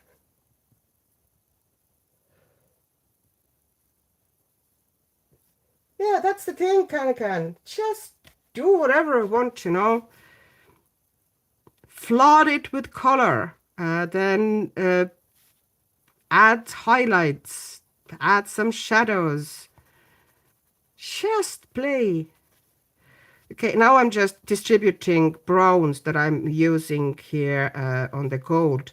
I just distribute them into the cats a little bit as well, just to use the same pencil a little bit, in the different areas of the page, just to tie things together. It does help. And it also gives a bit more life to the fur of the cat. The more little flicks you do, the better the fur will look. Just to make sure that you also don't kill all the kind of a highlight areas, that you do leave some areas light so the features will pop more. Okay. Now what's happening in the chat? Yeah, well,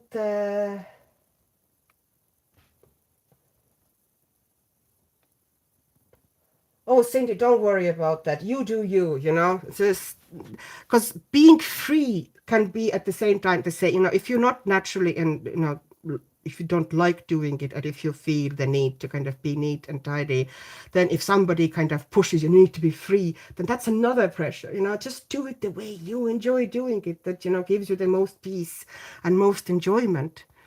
Just whatever relaxes you, whatever provides you that moment of kind of a peace and calm, or a bit of creative chaos in your life, which is what I tend to usually do. Although at the moment I'm fairly tidy, like pencil pages, pencil work is the tidiest of them works. I don't even know why I decided to go for pencils today. Maybe because, it's relatively kind of easy to control, especially if I'm doing kind of first time live stream and I need to kind of pay attention to the screen as well. I felt that pencil was safer bet than, let's say, paints. Okay, I'm going to put a bit more shadow here because I want the shadow of the basket to kind of fall on the cat. And then I'm going to bring some flicks on upwards so it wouldn't look. Yeah, that is better. Most of my books, but I have. Oh yeah, the expensive books are urbans. Yeah, I kind of get it. I have some books that I feel uh, intimidated is right and wrong word, but basically, that the artists, whatever artist has done is so perfect, and the book is such good quality that anything I'm going to add it is going to take away from it. I have some Japanese and Korean books, which is just like, I like to list them. I take them out, I look at them, I admire them, and then I go to the next stage. I'm going to pick a page now, and I pick a couple of pages because they're all lovely, and then I look at them, and then I put them in the basket to do next, and I just, I never touch them. But I still enjoy them at the same time. Do you know what I mean? Okay, should I make a bit of an eyebrow thing here for this cat as well? No, actually, I'm going to leave it be.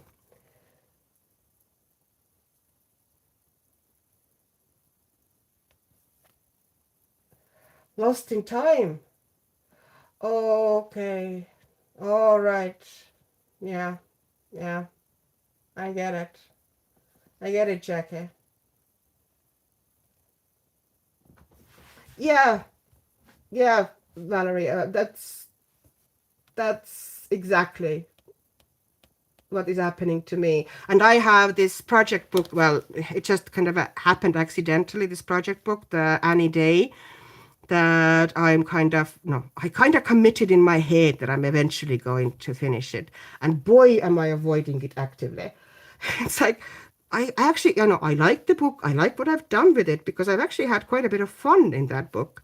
But I just don't, like, I'm avoiding it now again. And I really should at least do a page or two in it. It wouldn't take even long.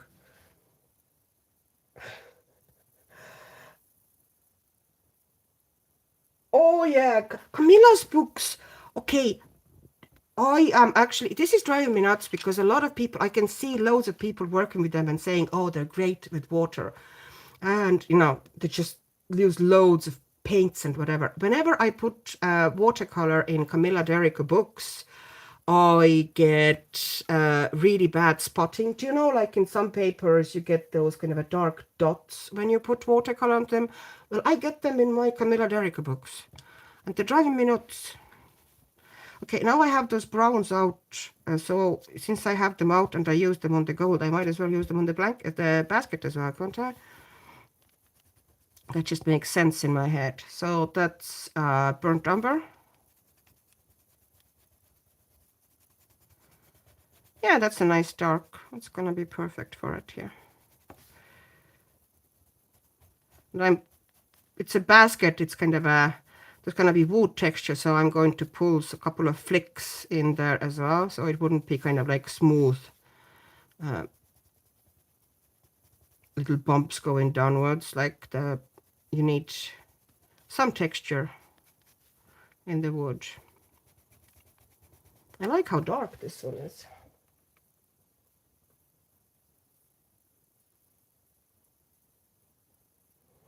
More water than less on Amazon paper. Oh yeah, project books are yeah. Let me see. I'm missing a bit of a chat here. Just a second.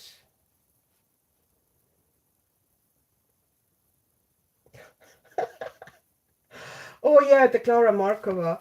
You are one of the few people I know who actually, doesn't the same way as me is not into Clara Markova books at all. I just, it's not me.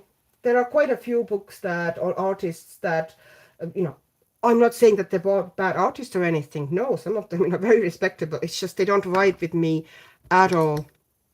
And I will probably never say never, but very unlikely that I'm ever going to buy their books. For example, Clara Markova would be one of them. Oh, and then Jonna Basford would be one of them, for example. I just, don't get her at all. She's kind of too. She's fiddly and tidy at the same time, and I don't vibe with her art at all. Oh, the more water than less than Amazon paper. Yeah, that can be a challenge, especially. It depends where you live, I suspect. If your Amazon paper is one of these kind of a toilet paper style ones that uh, some states in US and the UK books, also the Amazon books, the cheaper ones, they have the same kind of a very, very bad, very, very soft paper, then even that trick won't help you much, sadly. Uh, Amazon, yeah, Japan has pretty decent paper. I can do pretty big watery things there. And Amazon Australia, from what I understand, Jackie, also has decent enough. Well, not saying that it's a great paper, but it tolerates the water better than most other Amazon books. So it does depend where you are. Some papers just are beyond it. It still works better, even in these really soft paper books. If you wet the whole page evenly, you get better results than if you tried to kind of use water in just one area, because then everything kind of stretches and contracts back more or less evenly, and you get less buckling and such. But yeah, it's still going to buckle.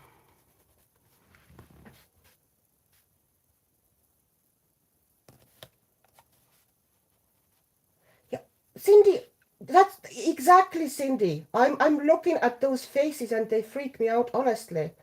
They just no, no. I can't deal with it. Jessica, that's right. I don't know. I'm looking at Jackie. She's putting loads of water in her Camilla Derrick book, and really goes for it, and nothing spots. Everything looks great, and I go into mine, and it just looks god awful. So I do like Camilla Derrick books. They're actually the art is really fun. It's kind of freeing and easy. I find it very easy to color. But I'm using, because I can't use proper watercolor, I'm using actually acrylic wash or something like that for basing the faces off. And if I want to base them, because you can't really put alcohol markers in there. Well, you could, but then you would pretty much give up on the page on the other side. So I usually prefer not to. But acrylic wash as a base works really well in these.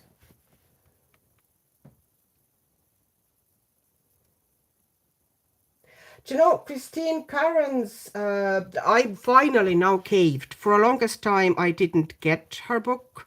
And now I got the Wondrous Folk, I think was the name of the kind of, it's the new, more grown-up one. I usually don't enjoy coloring children as much. I want my woman to be grown up, so I like her books with more kind of a grown woman a bit better than the kind of a kiddie.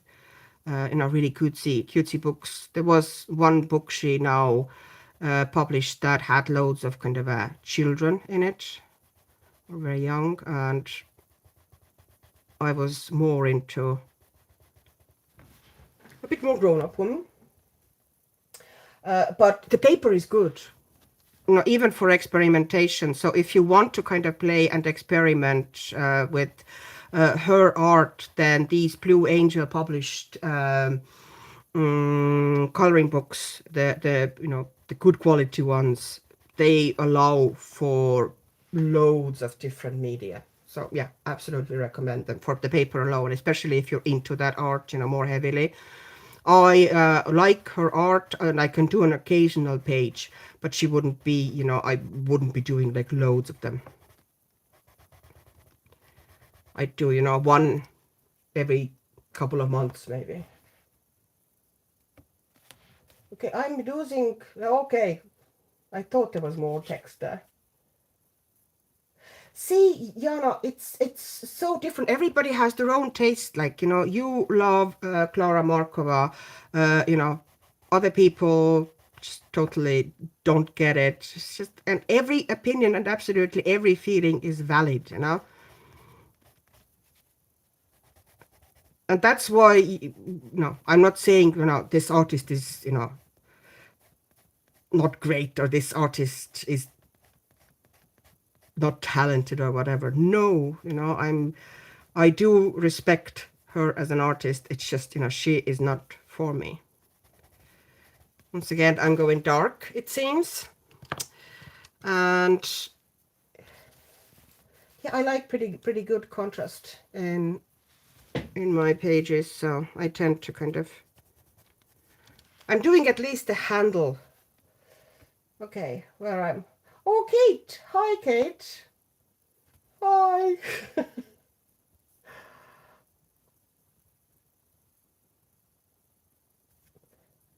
Oh yeah, Blue Angel paper is fantastic. Yes, absolutely agree.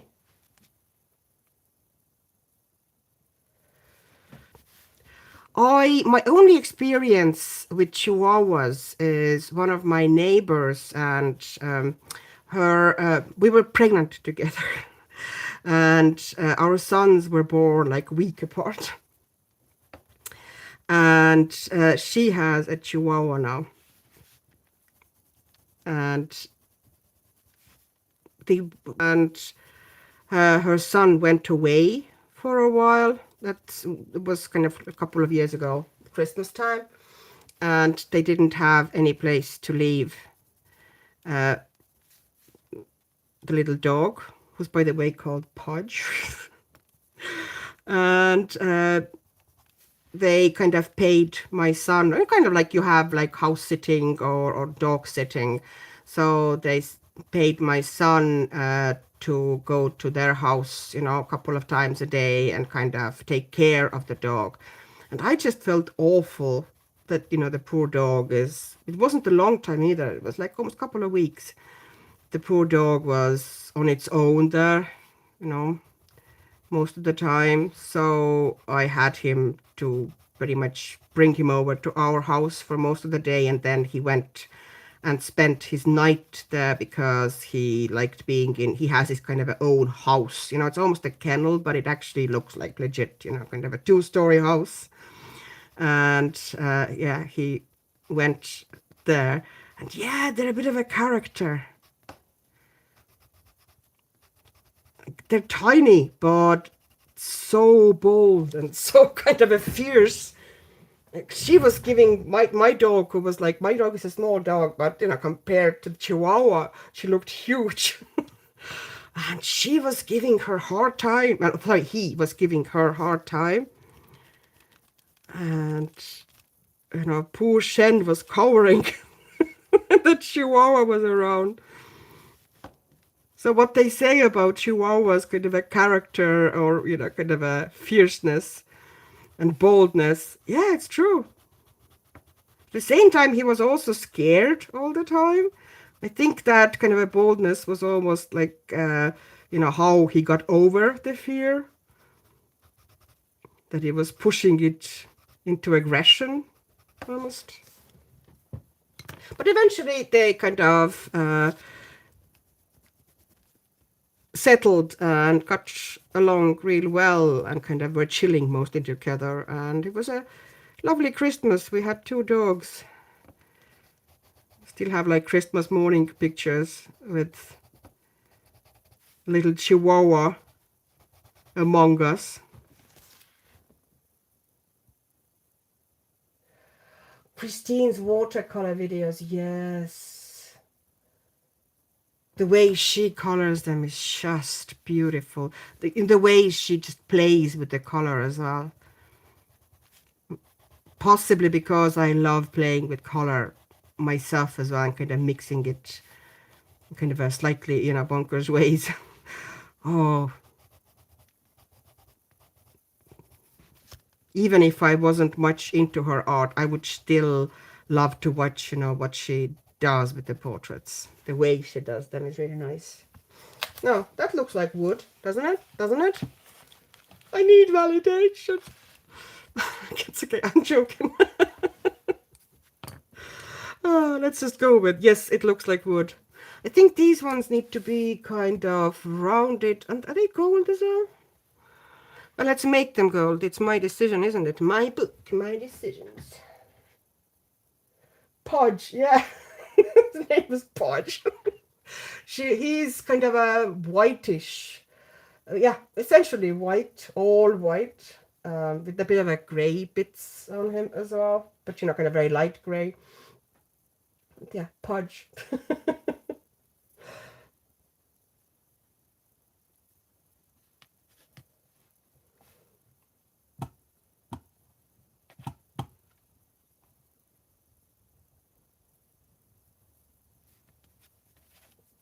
Thank you, Can. Oh, I needed that. Thank you. Oh, isn't it just fantastic? I'm so talented. Oh, I'm sorry. I'm sorry. I'm not really that arrogant, honestly. Oh, I'm been laughing quite a bit, and I feel actually I need to cough because of the laugh. Okay, let's not make it too dark now. Leave some yellow in there as well, Annika.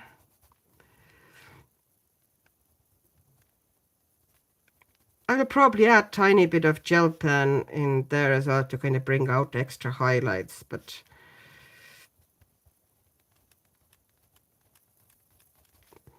yeah, just kind of a lazy gold.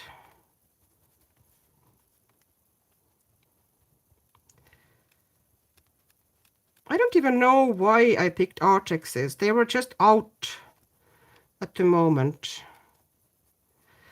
It's just, you tend to reach for the pencils that are on or near the desk. So I try to kind of rotate them, that I have different sets. I have a little kind of a acrylic box or basket at my feet, essentially, where I keep about 4 or 5 sets of different pencil cases, 4 or 5 cases with different pencil sets. Sorry, my English isn't Englishing today. Thank you. Thank you. It is a beautiful basket, isn't it?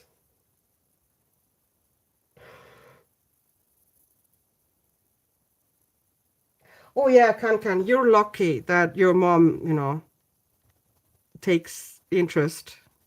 Well, at least, she's trying, all right? I think my mom would have understood.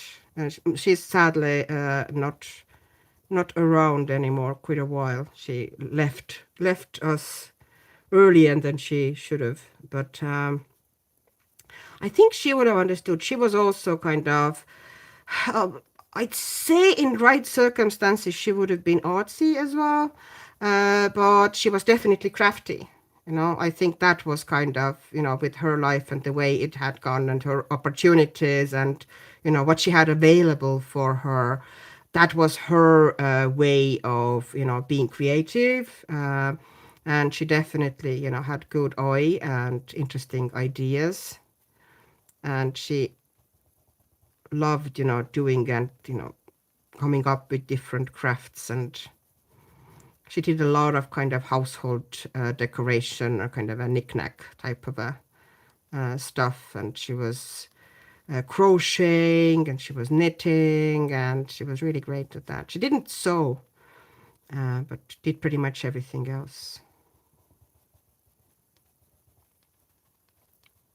So I'd say if she was around and I was into it, she would understand, and she would probably try herself as well.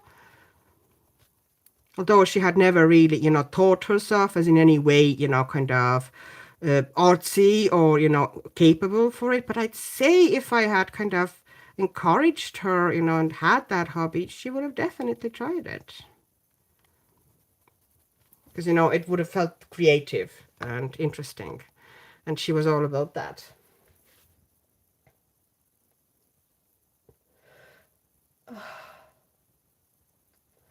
Yeah, I know, but it's thank you, Valerie. It's been a long time. Like, luckily, well, it never goes away. Yeah, but it was a long time ago. She, when my kids were still like smallies, and they're now pretty much grown. They don't really remember her at all. Because they were too small for actually kind of, we lived in different countries as well anyway. They would have seen her only a couple of times, but they don't really remember her. As my daughter was still like a baby almost. Well, not very small, not baby, but kind of toddler, okay, when she passed away. So yeah. Well, but yeah, she was a personality. Like many of the strong women or strong people, the people are never easy. They can be challenges, but you want them on your side if you're in trouble. Do you know what I mean? Like, my mom would have been on my side and, fought for me in any situation. She could be, difficult in many other times, but whenever you needed her, whenever you were in a situation that, you needed somebody in your corner, then she would have been in your corner. Oh, Jackie, bye-bye, bye. Have fun with Hamish. Oh. Oh yeah, Valerie. Yeah. Yeah. I think it's the certain generation of women who was like that. They didn't have much, but they made do.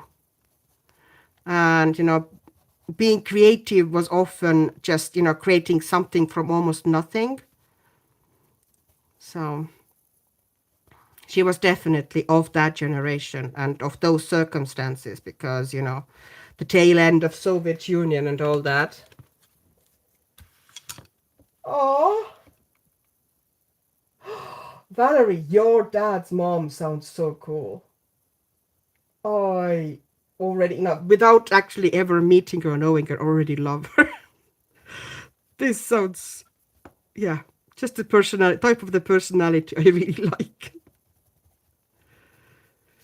People who kind of dance to their own music.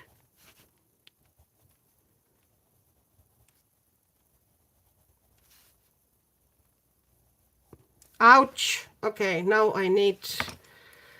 do I get it off? Okay, lucky me. I got it off. I hope that I'm actually in shot. So, what do you think? We definitely need some gel pen highlights there, but it's getting there. Yeah. Okay, let's find some gel pens. Help. Help.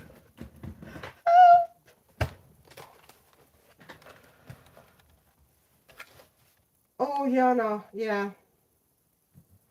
Yeah. It's no joke.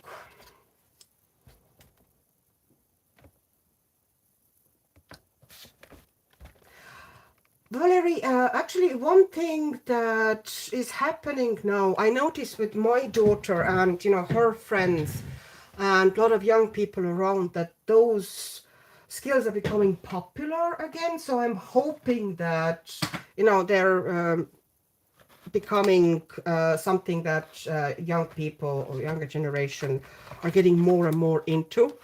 Like when my daughter's school was doing, they do every 2 years really big musical kind of, they put up proper big musical.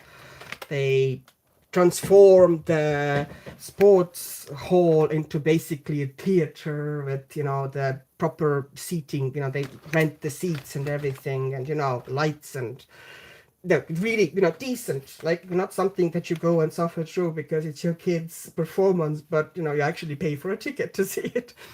And uh, and she was doing kind of, she wasn't singing herself, but she was kind of doing the kind of extras, kind of background dancers singing a couple of years ago in the musical. And she was saying that quite a lot of the girls there would have been sitting and crocheting or doing some crafts when they were waiting, or just sitting around. So it's getting more and more popular. And if I go to the Christmas markets in the shop as well, there's quite a lot of the younger, young people who kind of have little stalls with the stuff they have made themselves, from jewelry to crocheting, from baking to knitting stuff, or all sorts of different kind of crafty endeavors. So I think it's kind of coming back, the popularity of it. So I hope that they will capture those skills, that generation, before all of us oldies are gone. you know, while we're still able to pass it on, because they have their own interest. Like my daughter taught herself how to crochet, just because she suddenly had interest in it, and she had my old crochet books, my old crochet book really, with some simple patterns, and she watched some YouTube videos, and off she went. And she is doing some cute cute stuffed toys they like making that are really popular now. She's doing these.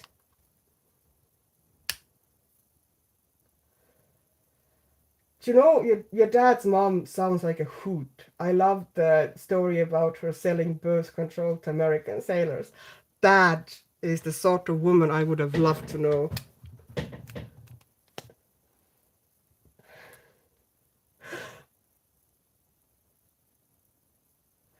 Oh, yeah, cross stitch. And cross stitch is actually quite easy. At least the basics of it, are quite easy to teach and to get. And you can do really simple things, but you can also do super elaborate things.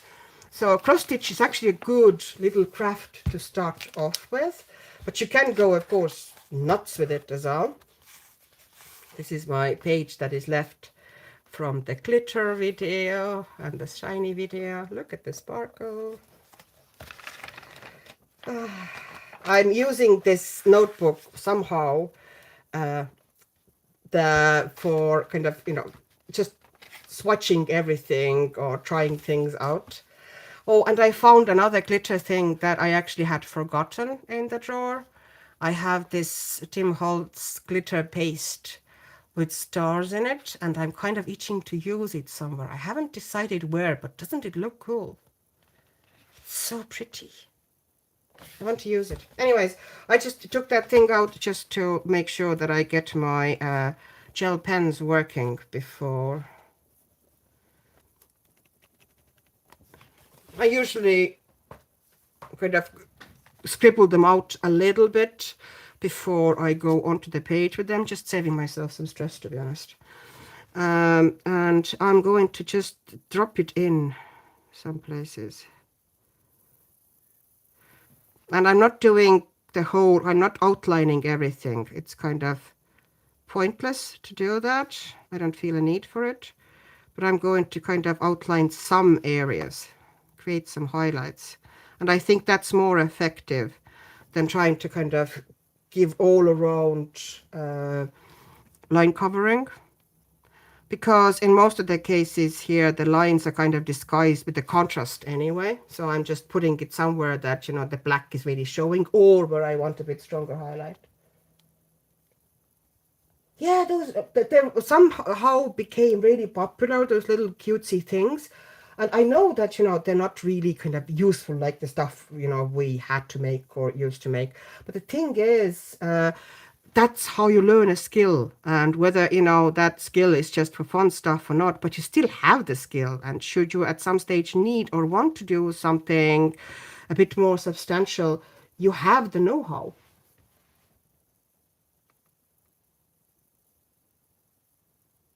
You're home. Oh, Cindy, you're homeschooled.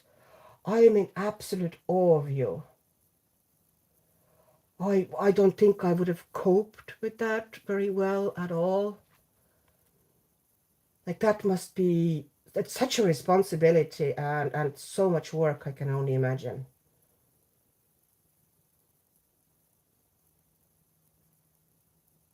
Wow, knit, crochet, spin, yarn. Wow.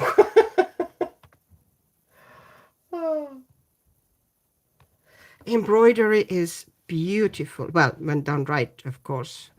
I used to enjoy a bit of embroidery. We still had, when I went to school, we had kind of a, it was in curriculum, like basic crafts. We were taught basic sewing skill, all girls.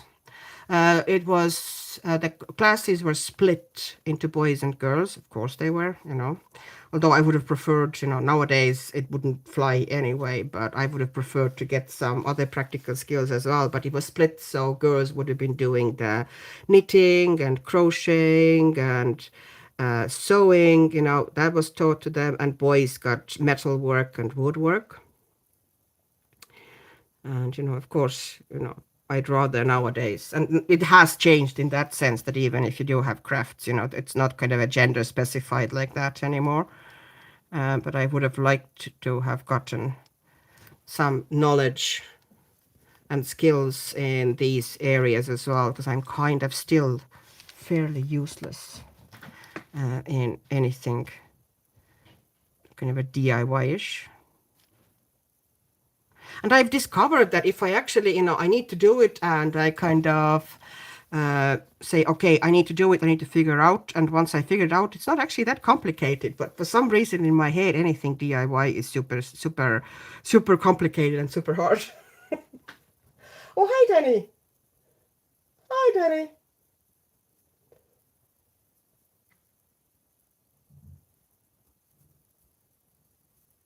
Oh, wow. Amelia. Oh, Mallory. Oh, she writes stories and draws. Oh,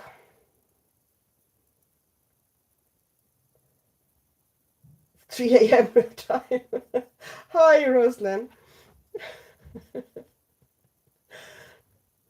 Yeah, I'm doing late night coloring here. For me, it's quite late. I'm probably not going to do it very long anymore. Otherwise, you know, it gets a bit rough. But I'm an owl. It's, you know, doesn't really bother me if I'm up quite late. I would, of course, in ideal world, also like to sleep long. Okay, I don't like what I did there.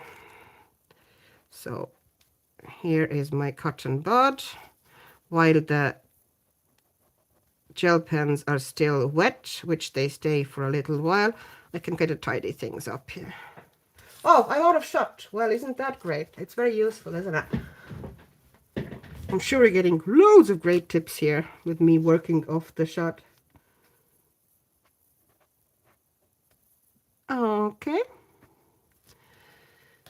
Yeah, I'm not going to put a huge amount of it in. It's just a little bit of a hint, but I need to clean it up with a cotton bud.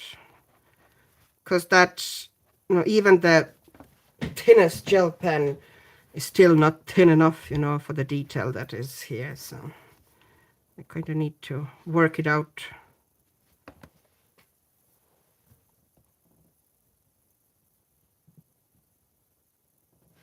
My daughter, by the way, just, like Kate and Mary, same lines. Yeah. She loves her art. She doesn't do much writing. She does a bit, but not a huge amount. But she also enjoys crafts. So yeah, I think talented daughters is the common denominator here. Jana, oh wow, wow, you should. In our house, there sadly is no queen or king of DIY because my husband, he figures things out. If he needs to do something, he kind of treats it as a project and he does it. But he doesn't really have kind of a natural knack for it. So if something needs to be done, he will do it. But it'll take a while, and he's not really that his thing. He is more likely to kind of create smart water kettle, electric kettle from regular electric kettle with the wall plugs and whatnot, and Wi-Fi and mysterious apps. But yeah, it's not a huge DIY person. So yeah, I would love to be more of a DIY person, but I'm not, and I don't really enjoy it either. Well, I do enjoy it more than gardening. My garden could just as well, it does its own thing. It's there. It has grass that my, dog can use. That's pretty much the main thing that it's used. And the birds. I love birds, so I have loads of bird feeders in the back. My dad, Jana, was really good at DIY, but he was one of those people who, being very good at it, nobody else was good enough. So doing something next to him was an absolute pain because he would just lose his patience and not trust you to do anything at all. He's one of these people. So I didn't really learn much from him at all. He pretty much, preferred to do it on his own than let me to help him or teach me. So I didn't sadly get, his skills at all. But I need a little dot in his eye. I forgot to put that in. See, the cat will wake up now. The cat on the left. Let me make sure that my white gel pen is, yeah, active. It's basically just activating them. It's a good idea with the gel pens. Before you put them onto the page, just, give them quick scribble, and this way they are nice and ready to go. No, isn't it immediately awake now? Looks much more real, doesn't it? Now I need to find some sort of a lightish gel pen.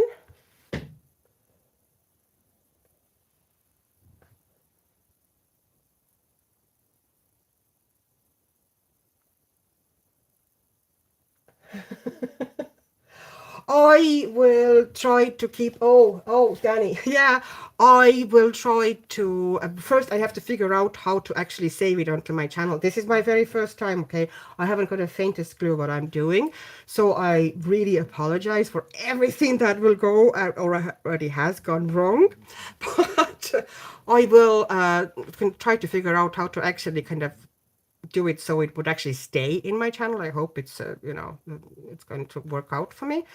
I will keep doing them. Yeah, I haven't really established for myself when exactly, but it might often be that I just pop in, like I popped in today. But I'm kind of at the moment just testing. This time I just went in and I'm just basically streaming with phone. There's nothing else. I have laptop next to me where I just read the chat. But eventually I would like to kind of figure out for myself a bit more, how to do it and if I need a software, but I would love to do them because I really enjoy it. And it seems that, people really like it as well.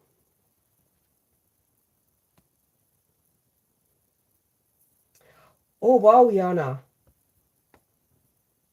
He built the house. Oh, wow. My father built a summer house. We had kind of a summer house in the country. It's very wide, very kind of popular and widespread. It would have been in Latvia as well, I think. Um, in most of the kind of Eastern Bloc, there's a lot of people who would have, house and summer house. It doesn't mean that they're rich or anything. It's just kind of a way of life. And we had a summer house, and he pretty much built it from, absolutely everything. I think absolutely everything except the chimney, because, you need specific skills to build a chimney. So he got people in to do the chimney, but the rest of it was all, oh, sorry, the rest of it was all built by him. So he had quite a lot of skills. Another person who was quite a personality.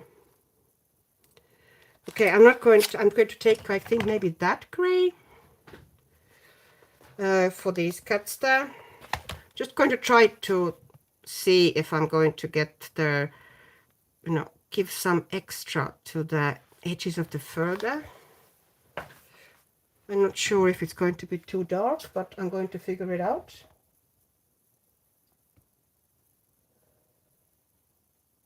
Let me see in the chat what's happening.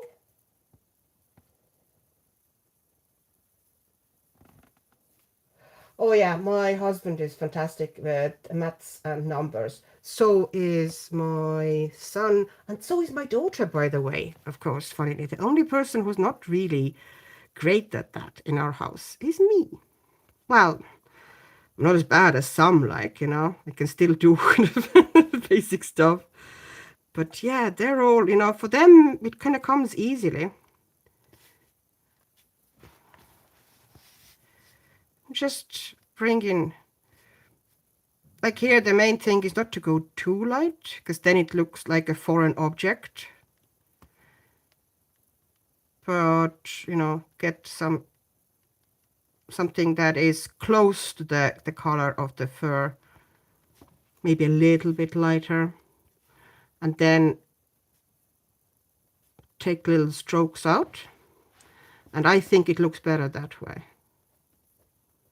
Then, if you go very light, you can, I will put a tiny bit of white on afterwards, for kind of extra highlights or white bits, but I don't do it all with white or super light one, because then it just looks like, border around it, or as if it has really sharp highlight coming from the back, kind of a rim light, which is not the case here in the image.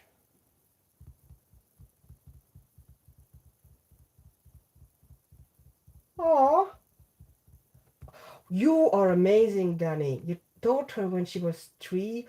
I did try mine with, when she was quite young, and she just was not into it and didn't enjoy it. And maybe I was a crap teacher as well, let's be honest. But she's into it now, so never too late. Well, never too late. She's not that old. Oh. Okay, now my hand is going to be in the way, isn't it? There's a certain way, gel pens, they do have to be kind of on a certain angle. So it's very hard to show, or, kind of not to block your view with my hand. And also sometimes, if there's something waxy or oily underneath, they can become, all of them can become a little bit temperamental.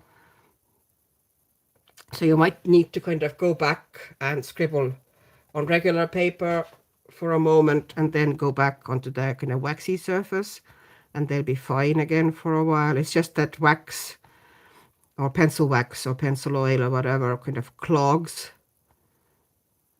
and interrupts with the tip a bit.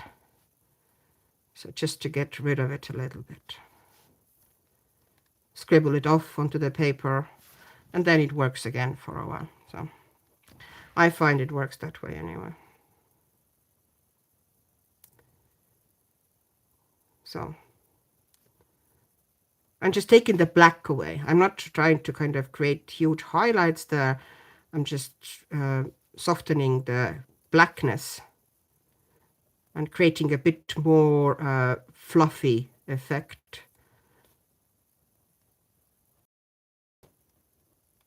Bringing it out and trying to also make sure go exactly the same way, exactly the same angle.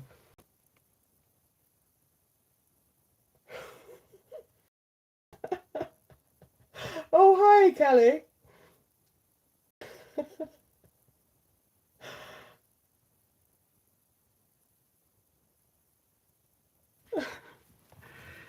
No. So yeah, the point is that I would love to do it on regular basis. It's also kind of fairly, you would think that it would be being live would be more stressful, but in a way it's less stressful and kind of because you don't have to really do like most of my videos. I do a fair bit of editing. I do have to because coloring process is fairly long, and even though my videos are long, the original material was always even longer. Plus there's always a lot of and kind of stuttering in there, which you kind of want to tidy them a little bit. So editing takes quite a while, whereas live is live. It just goes how it goes. You have to take it as it comes. Do I see some issues with the quality, or is it just me, my computer? I kind of see that the picture kind of went a bit grainy here for me. I'll check. Yeah, maybe it's the internet or something. Is it okay on your side? Is it just my monitor showing it that it's... Oh no, it's back. Seems to be back all right again. Oh, thank you, Callie. Thank you, Callie. My watercolor tutorial did not go the way I wanted to because I don't know if I whined enough in my video about the way the paper, the basic quality of the paper that was great last year with watercolor has changed because I did heavy watercolor pages in this book last year, flooding the pages. Nothing went through, everything moved. I could blend the colors on the, direct on the paper. Everything was, going fine. And this year, suddenly, water sinks into the paper immediately. I can't move anything. Goes through the paper almost immediately. It's like, I don't understand what exactly happened, but something happened. Okay, so I'm going to soften these ones with the gel pen, and then I'm going to on the paws as well, and then I'm going to bring in a white gel pen, which I have to find first because I keep losing things. Does anybody else keep constantly losing things on the desk where they just were? Doesn't make any sense, but there we go. So basically I'm just flicking out like this. There we go.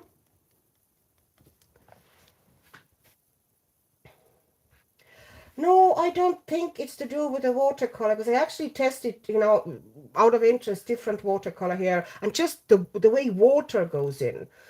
Even before I get into the watercolor, the way water actually sinks into the paper before I put any color into it is different. Like I remember how it felt and how I worked here.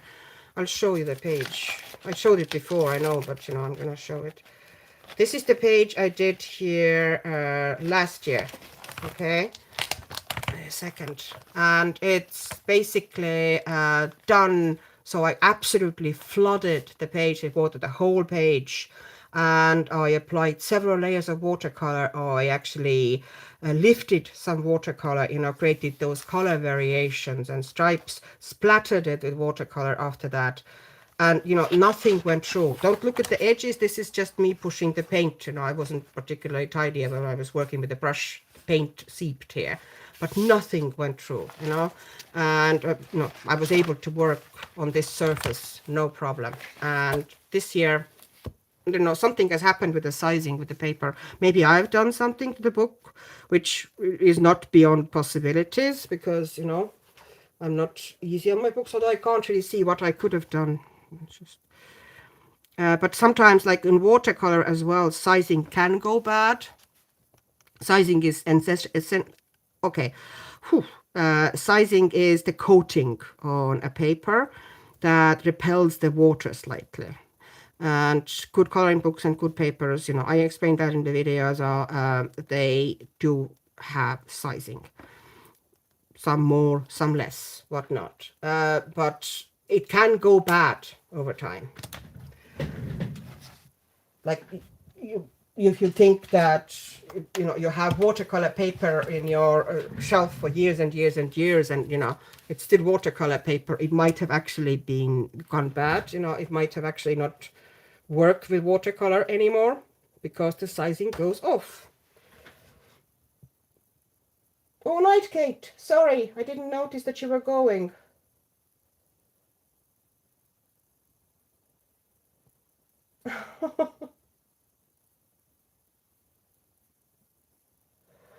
Oh, yeah, the rabbit, yeah, that was a cute rabbit. And it was done essentially with the same method I'm doing those kittens here, essentially.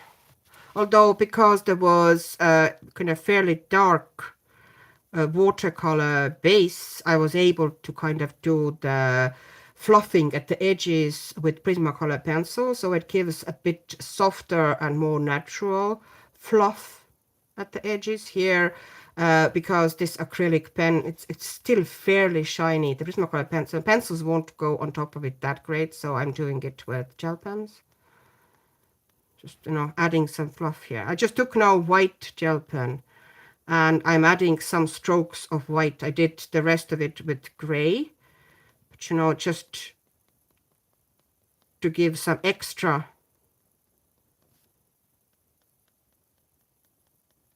almost highlighter, bring it better out. I'm doing some flicks with white as well. And once gel pens dry at first, when they go down, they don't really look as much. They do lighten when they dry, so you can see here in the tail, when they went down, they didn't look particularly white, but now that they've dried, it's pretty white here. You have nice white fluff at the edges of the paws. And I just put it into places where I kind of want something to stand out a bit. Oh, and a bit on the top of the head.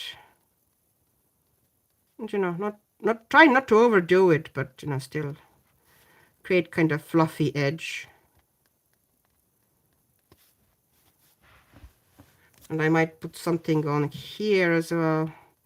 I don't know if I might do the whiskers in white, but I haven't really decided yet.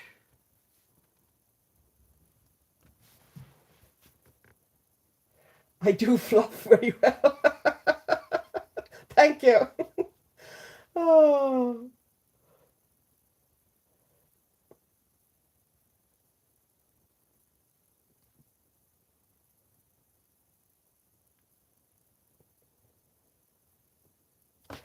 What are you? Okay, Cindy, I missed.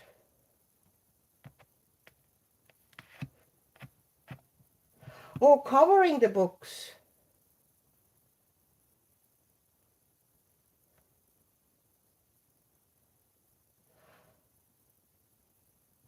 Do you know what I like? Nowadays, and what also works out the cheapest. It's this stuff. Okay, sorry, because I had stepped on it the other day. It's looks like this. And it's essentially like contact film, but it's matte. You can get them on most like Temu's, or I don't know about Temu actually, but definitely on Amazon's. and it's matte clear film, so it doesn't give a glare. Like, for example, the covers I have here on this book, I do have covers on, but they're kind of shiny. And, you know, it doesn't really bother me much, but, you know, in front of camera and lights, I just like matte better, let's put it that way, even if I didn't do anything on the camera. This is a matter of taste. It's just, you know, I like matte. Always did. So I like that film, and it works out really cheap as well, because you buy that, okay, you buy that roll, but then you can, oh God, you know, you can cover 100 books with it, you know. So I tend to use these ones. If I cover it all, I don't cover all the books.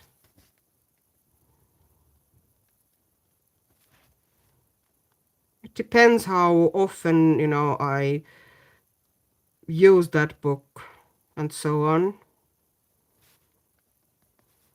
Okay, let's do a little bit here. Now that wakes the cat up a little bit as well, you know, that little bit of a white fluff at the edges.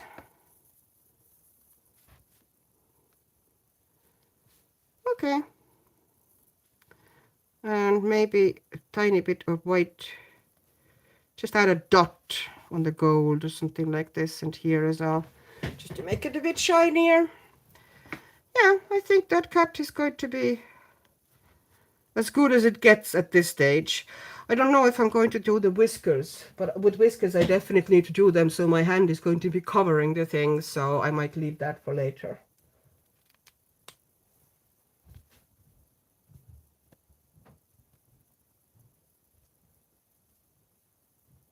Oh, you want the ones, the expandable ones. Yeah,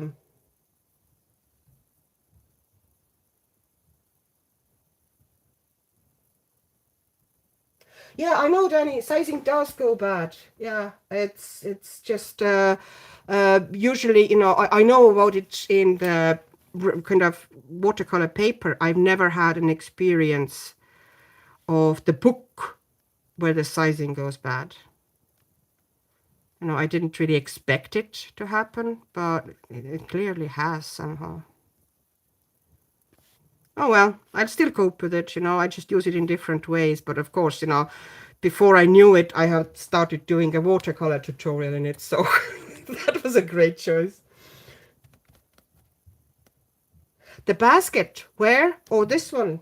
No, actually, but the basket, the base of the basket was done last year actually, and I used diluted acrylic paint, like really watery acrylic paint, to put this really kind of a light brown color down. And then I gave the kind of a basic rough shading. This, you know, this you can see it's pencils on top. This one is just water-based markers. I think it's two different colors, or no, three different colors of water-based markers, just to give them right kind of a rough shading, so I have less work with pencils, because it goes very fast with water-based markers. You kind of put it quickly down, and then when you go pencils on top, you have very little work to do. So, you know, I did in the stream here, I did the handle of the basket that way. So yeah, it's not acrylic marker. It's basically pencils on top of really, really light acrylic wash paint and water-based markers.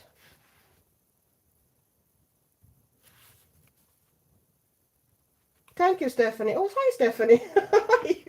I didn't realize that you were here. I've missed some of this chat. Oh yeah, my sizing does go bad. Yeah.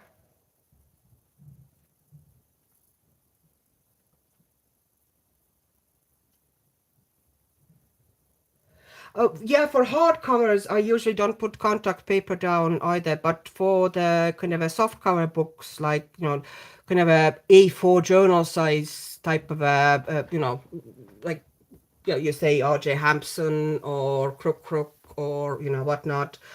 These ones I just cover with the contact paper. Or anything really with the soft covers, to be honest. You know, my any books like these ones, I have also, you know, contact paper on these. The Camilla Garofano books. I kind of tend to put them on the books where I know that I'm working a lot with with kind of messy materials like acrylic paints and watercolor and whatnot. You know, it kind of protects the cover a little bit. I'm usually not that bothered, but you know, a little bit is a good idea. Okay, it's getting quite light here. I need to be stopping soon as well.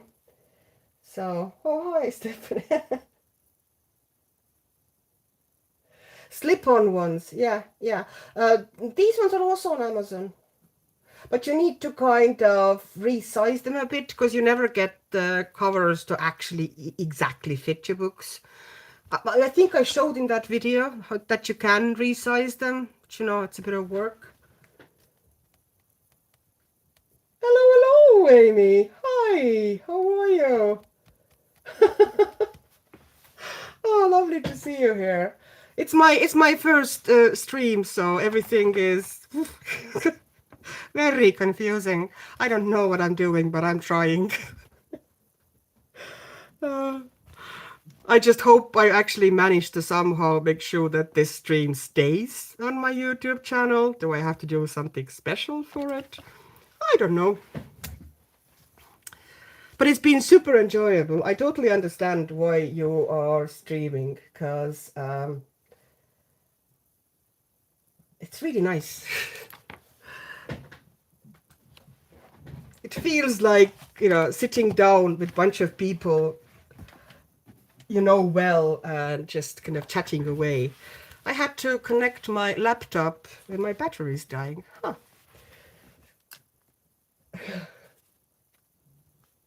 It pretty much is, yeah, live tech run. I've just, you know, begged people not to hold it against me. And I didn't, you know, have really things well planned out or anything. It's just me very much coloring the page I had been coloring.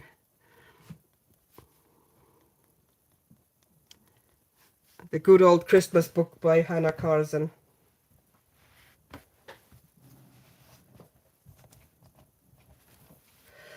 Yeah, Danny, it's super weird. Like, it doesn't make any sense at all. Oh, thanks, Amy. Yeah, if I don't, you know, if I'm not able to figure it out myself, I'll kind of shoot you a message. Huh.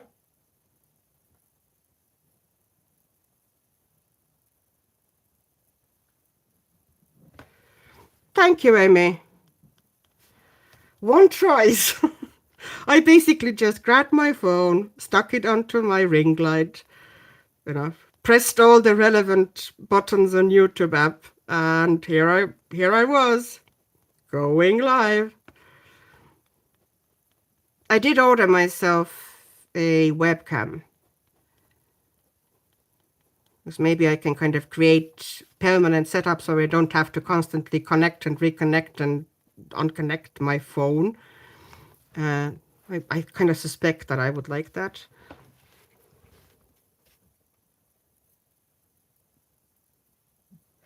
Yes, then it is his new book, and I don't understand, you know, new 1-year-old book is not old book, okay? It should be perfectly fine, yet it behaves weirdly.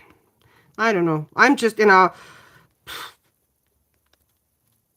pretty much, you know, it is what it is. I can't really help it. So I'm just going to, you know, figure out different materials to use in it. And I, you know, also tested, you know, I thought at first that maybe it's the paints I was using, that they, you know, do that. No, because I tried them in different books by the same publisher, you know, also. And they worked fine for me. Wait a second, if I have it near me here. I did that. Oh, sorry. Oops. I did that background here with these paints kind of quickly. This is Maria Trolle's new Christmas book, Colors of Christmas. And here, you know, nothing went through. Worked well, everything. So I don't know what's happening with this book. I don't know.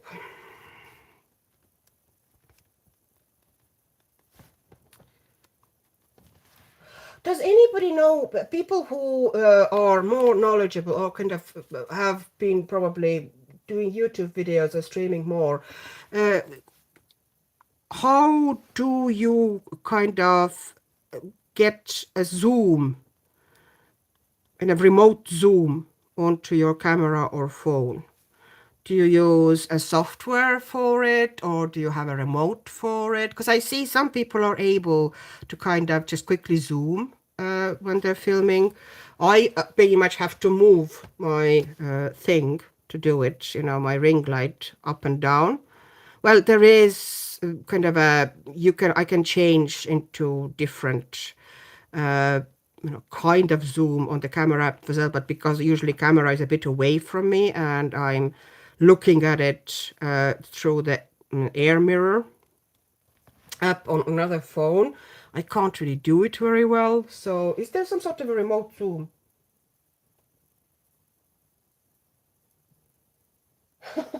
Oh, Linda. Okay. It is getting late. I will have to soon finish as well because it's getting late here too. Oh, hi. Hi, Maria. Great to see you there. Are you sleepless? Okay, Logic Tune. No, I'm going to get yeah, Amy, I'm going to get webcam as well. So maybe that will help. I'll see. I will probably use OBS. I don't know if that doesn't really control a camera, does it? Does it? See, I don't really, I need to get actually OBS and actually play with it because I haven't done it before, so I don't really know what the possibilities are. Oh, Maria, hope you're okay and everything is well. It should be. I think it's, or you're just being old like I am because, well, sleep is for the weak.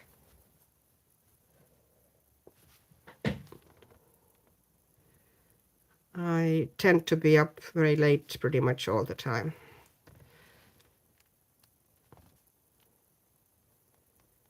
And wouldn't it be great if I could actually sleep in, but, well, I do some mornings. Those are good mornings. Okie doke. Fluffy paws. Oh, okay, good. Swatches. Swatching is a mood, isn't it? Like sometimes I have to force myself to do a swatching. I don't enjoy it at all. And then sometimes I really enjoy it and it's really relaxing. That's how I'm saying it's a mood.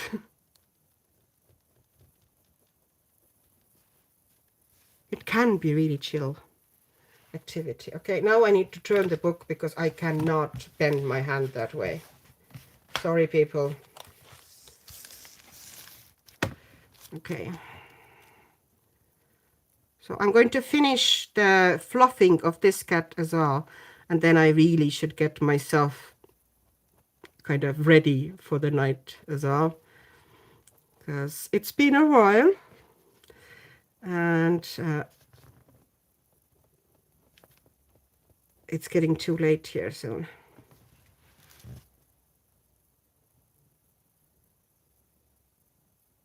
Oh, thank you, Danny.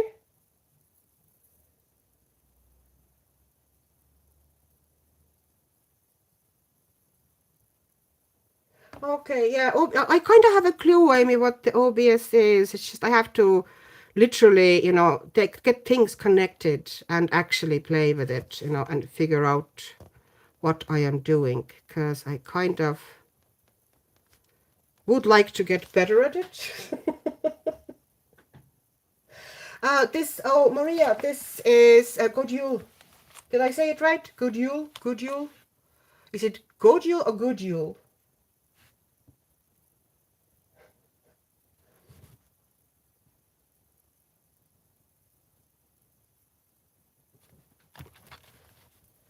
Oh, thank you, Danny.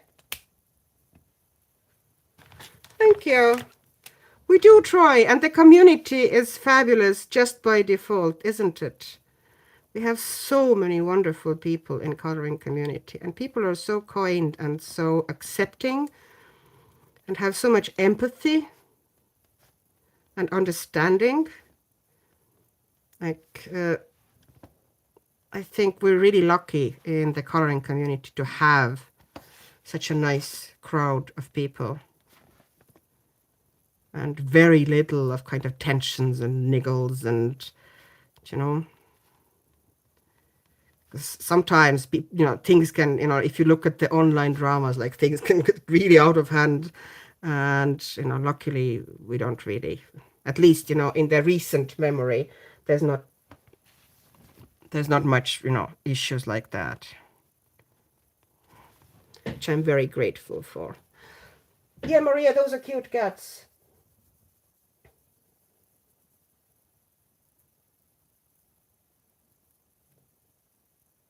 Oh, hi.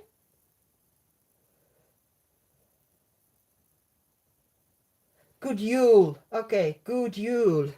Okay, Maria, then I kind of wasn't going too wrong, but I should stretch the Yule more, yeah? Good Yule. Thank you. Do try. Do you know, in Estonian it would be häid jõule. So there, a little snippet to take away. You could learn how to say Merry Christmas or Happy Christmas in Estonian. Häid jõule.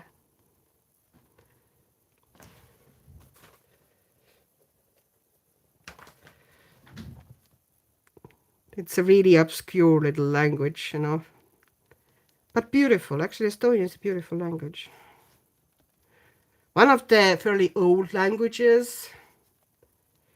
It doesn't have huge, like it has, well, Finnish is even more kind of a better preserve, but, its grammar is quite old, it hasn't changed much.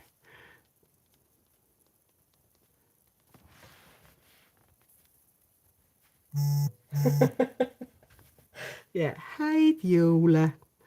It's a bit singy. Häid jõule.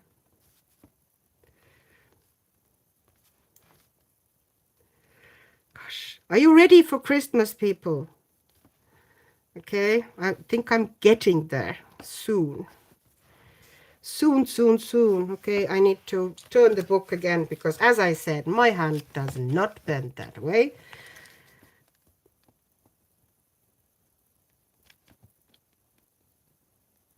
Because I am not. I have some stuff, but I don't. I have a problem with my present from my husband, meaning I'm trying to figure out what, and I don't have any ideas. So if anybody has a fabulous idea what to give a husband, she's a generic husband, any ideas are welcome. Because I don't have any. Well, I've got a couple of bits, but I'd like to get a bit more. I have kids mostly sorted.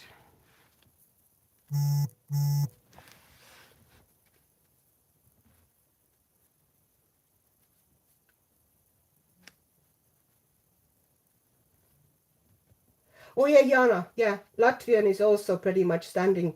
It's related to Lithuanian, isn't it? But they're kind of very standing separate. There's not many languages like that.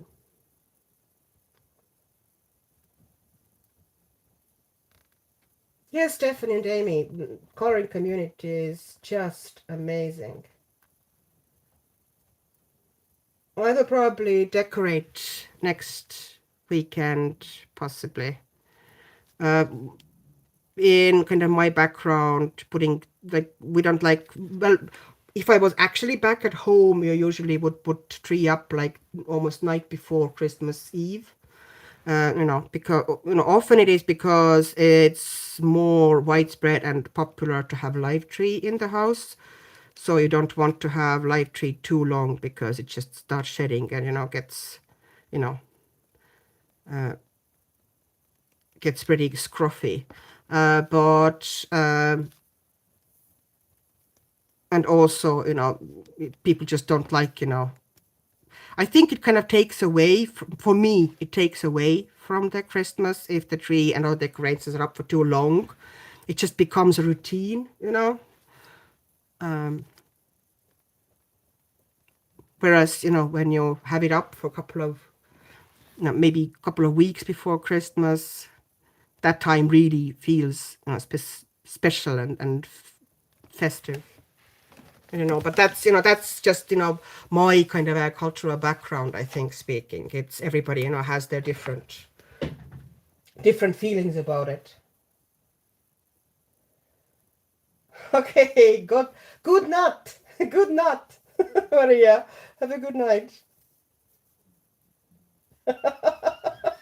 Amy, you're perfect. I think that's what I need to do. That would be a perfect present from my husband. He's lucky to have me. Yep, Jackie, I'm still going, but I'm finishing now. It's pretty much kind of a last minutes now. I kind of finished fluffing up these two gray cats, and it's getting very late here, so I really need to get myself sorted and go to bed. So thanks a million, people. It was absolutely fantastic here, and I was actually highly surprised and really delighted to see you all here, because I was at first sure that it's going to be just me blabbering away here, and that I didn't really announce it in any way or prepare in any way. I just popped in, and it was delightful, absolutely delightful to have you all join me. It was wonderful to chat and color together.